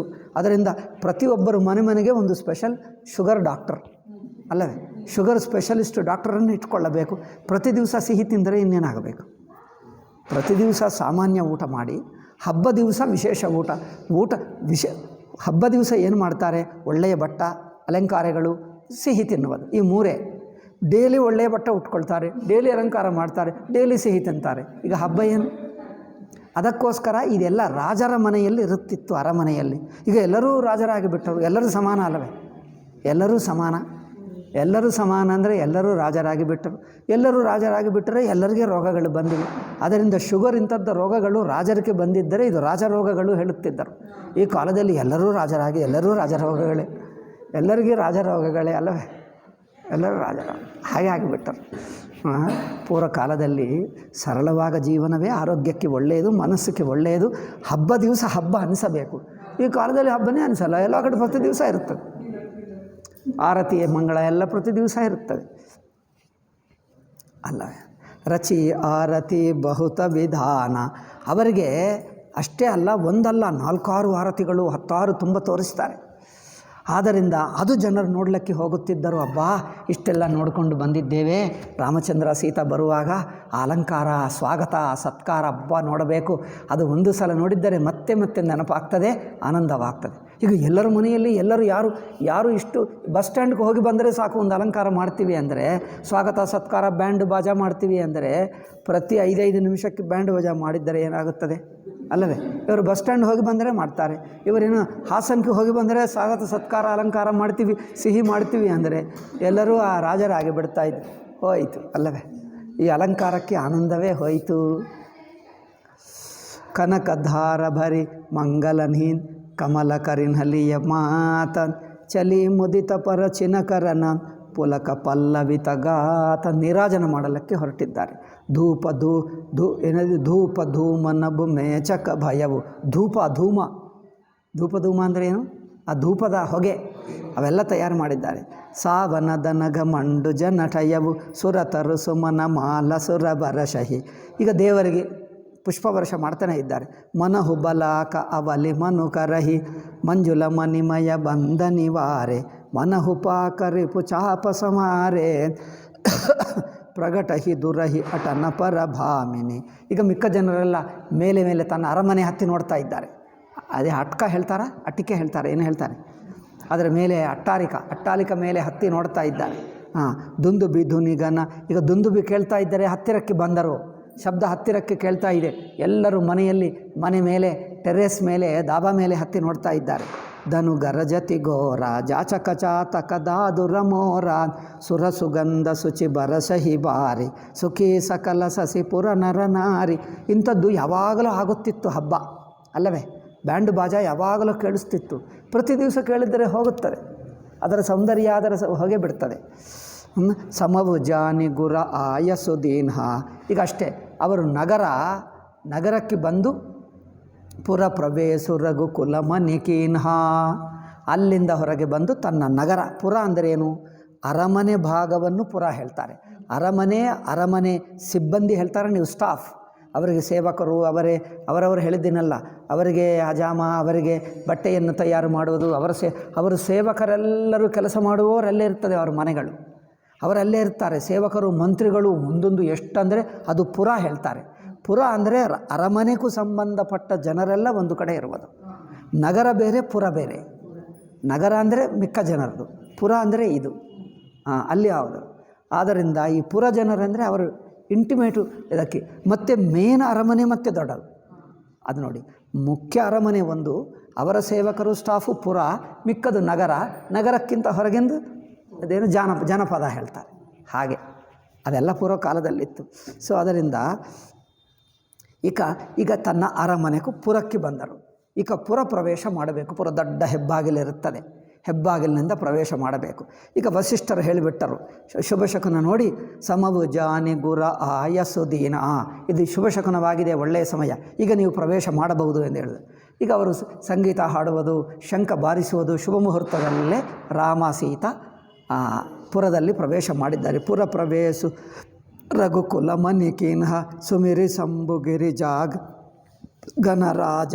ಯಾರು ಗಣಪತಿ ಶಿವನನ್ನು ಗಣಪತಿಯನ್ನು ಸ್ಮರಿಸಿಕೊಂಡು ಪ್ರವೇಶ ಮಾಡಿದ್ದಾರೆ. ಮುದಿತ ಮಹೀಪತಿ ಸಹಿತ ಸಮಾಜ ಹೋಹಿ ಸಗುಣ ಬರಶಹಿ ಸುಮನ ಸುರದುಂದುಬಿ ಬಜಾಯಿ ವಿಬುಧ ಬದೂನ ವಹಿ ಮುದಿತ ಮಂಜುಲ ಮಂಗಲಗಾಯಿ. ದೇವತರು ಪುಷ್ಪವರ್ಷ ಮಾಡ್ತಾ ಇದ್ದಾರೆ, ಇವರೆಲ್ಲರೂ ಚೆನ್ನಾಗಿ ಹಾಡ್ತಾ ಇದ್ದಾರೆ, ಬಾಜಾ ಭಜಂತ್ರಿ ನಡ್ತಾ ಇದೆ, ವೇದ ಮಂತ್ರ ಘೋಷ ಅವರೇನು ಇನ್ನೂ ಹೊಗಳು ಬಟ್ಟೆಗಳದು ಹೊಳ್ತಾ ಇದ್ದಾರೆ. ಈ ಶಬ್ದ ಜೊತೆಗೆ ಹೆಬ್ಬಾಗಿಲಿನಲ್ಲಿ ಪುರಪ್ರವೇಶ ಮಾಡಿದ್ದಾರೆ. ಇನ್ನು ಅರಮನೆ ಒಳಗೆ ಬರಬೇಕು, ಇನ್ನೂ ತಾಯಿ ಹೊಂದಿರಬೇಕು, ಇನ್ನೂ ಇದೆ, ಇನ್ನೂ ಎಷ್ಟಾಗ್ತದೋ ಅದು ನಾಳೆ ಆಗುತ್ತದೆ ಅಲ್ಲ. ಬಂದು ಹೊರಗೆ ಬಂದು ಕೂತಿರ್ತಾರೆ. ಓಂ ಶಾಂತಿ ಶಾಂತಿ ಶಾಂತಿ. ಹರಿ ಓಂ ಶ್ರೀ ಗುರುಭ್ಯೋ ನಮಃ. ಹರಿ ಓಂ ತತ್ಸತ್. ಮತ್ತು ಅರಮನೆಯಲ್ಲಿ ಎಲ್ಲರನ್ನು ಭೇಟಿಯಾಗುವುದು, ಸಂತೋಷ ಪಟ್ಕೊಳ್ಳುವುದು. ಸೀತಾ ಅಲ್ಲ, ಕೌಸಲ್ಯಾದಿಗಳು ತಾಯಂದಿರ, ಮುಖ್ಯವಾಗಿ ತಾಯಂದಿರ ದರ್ಶನವೇ. ಅವರು ಇವರನ್ನು ನೋಡಿ ಏನೇನು ಪಡ್ಕೊಂಡರು ಅದೇ ಹೇಳುವುದು. ಕೊನೆಗೆ ಅಲ್ಲಿ ಏನೇನು ನಡೆಯಿತು ಮದುವೆ ಕುರಿತು ಹೇಳ್ತಾರೆ. ಮದುವೆ ಹೀಗಾಯಿತು ಸ್ವಲ್ಪ ಹೇಳ್ತಾರೆ. ಅದೆಲ್ಲ ಹೇಳಿದ ನಂತರ ವಿಶ್ವಾಮಿತ್ರ ಹೊರಟೋಗ್ತಾನೆ. ಅಷ್ಟುವರೆಗೆ ವಿಶ್ವಾಮಿತ್ರ ಹೊರಟೋದರೆ ಬಾಲಕಾಂಡ ಮುಗಿಯುತ್ತೆ ಅಷ್ಟೇ. ಅದು ಇದೆ. ಐ ಥಿಂಕ್ 1 ದಿವಸನೋ 2 ದಿವಸನೋ ಆಗುತ್ತದೆ. 1-2 ದಿವಸದಲ್ಲಿ ಮುಗಿಸ್ಬಿಡೋಣ. ಓಂ ಶಾಂತಿ ಶಾಂತಿ ಶಾಂತಿ.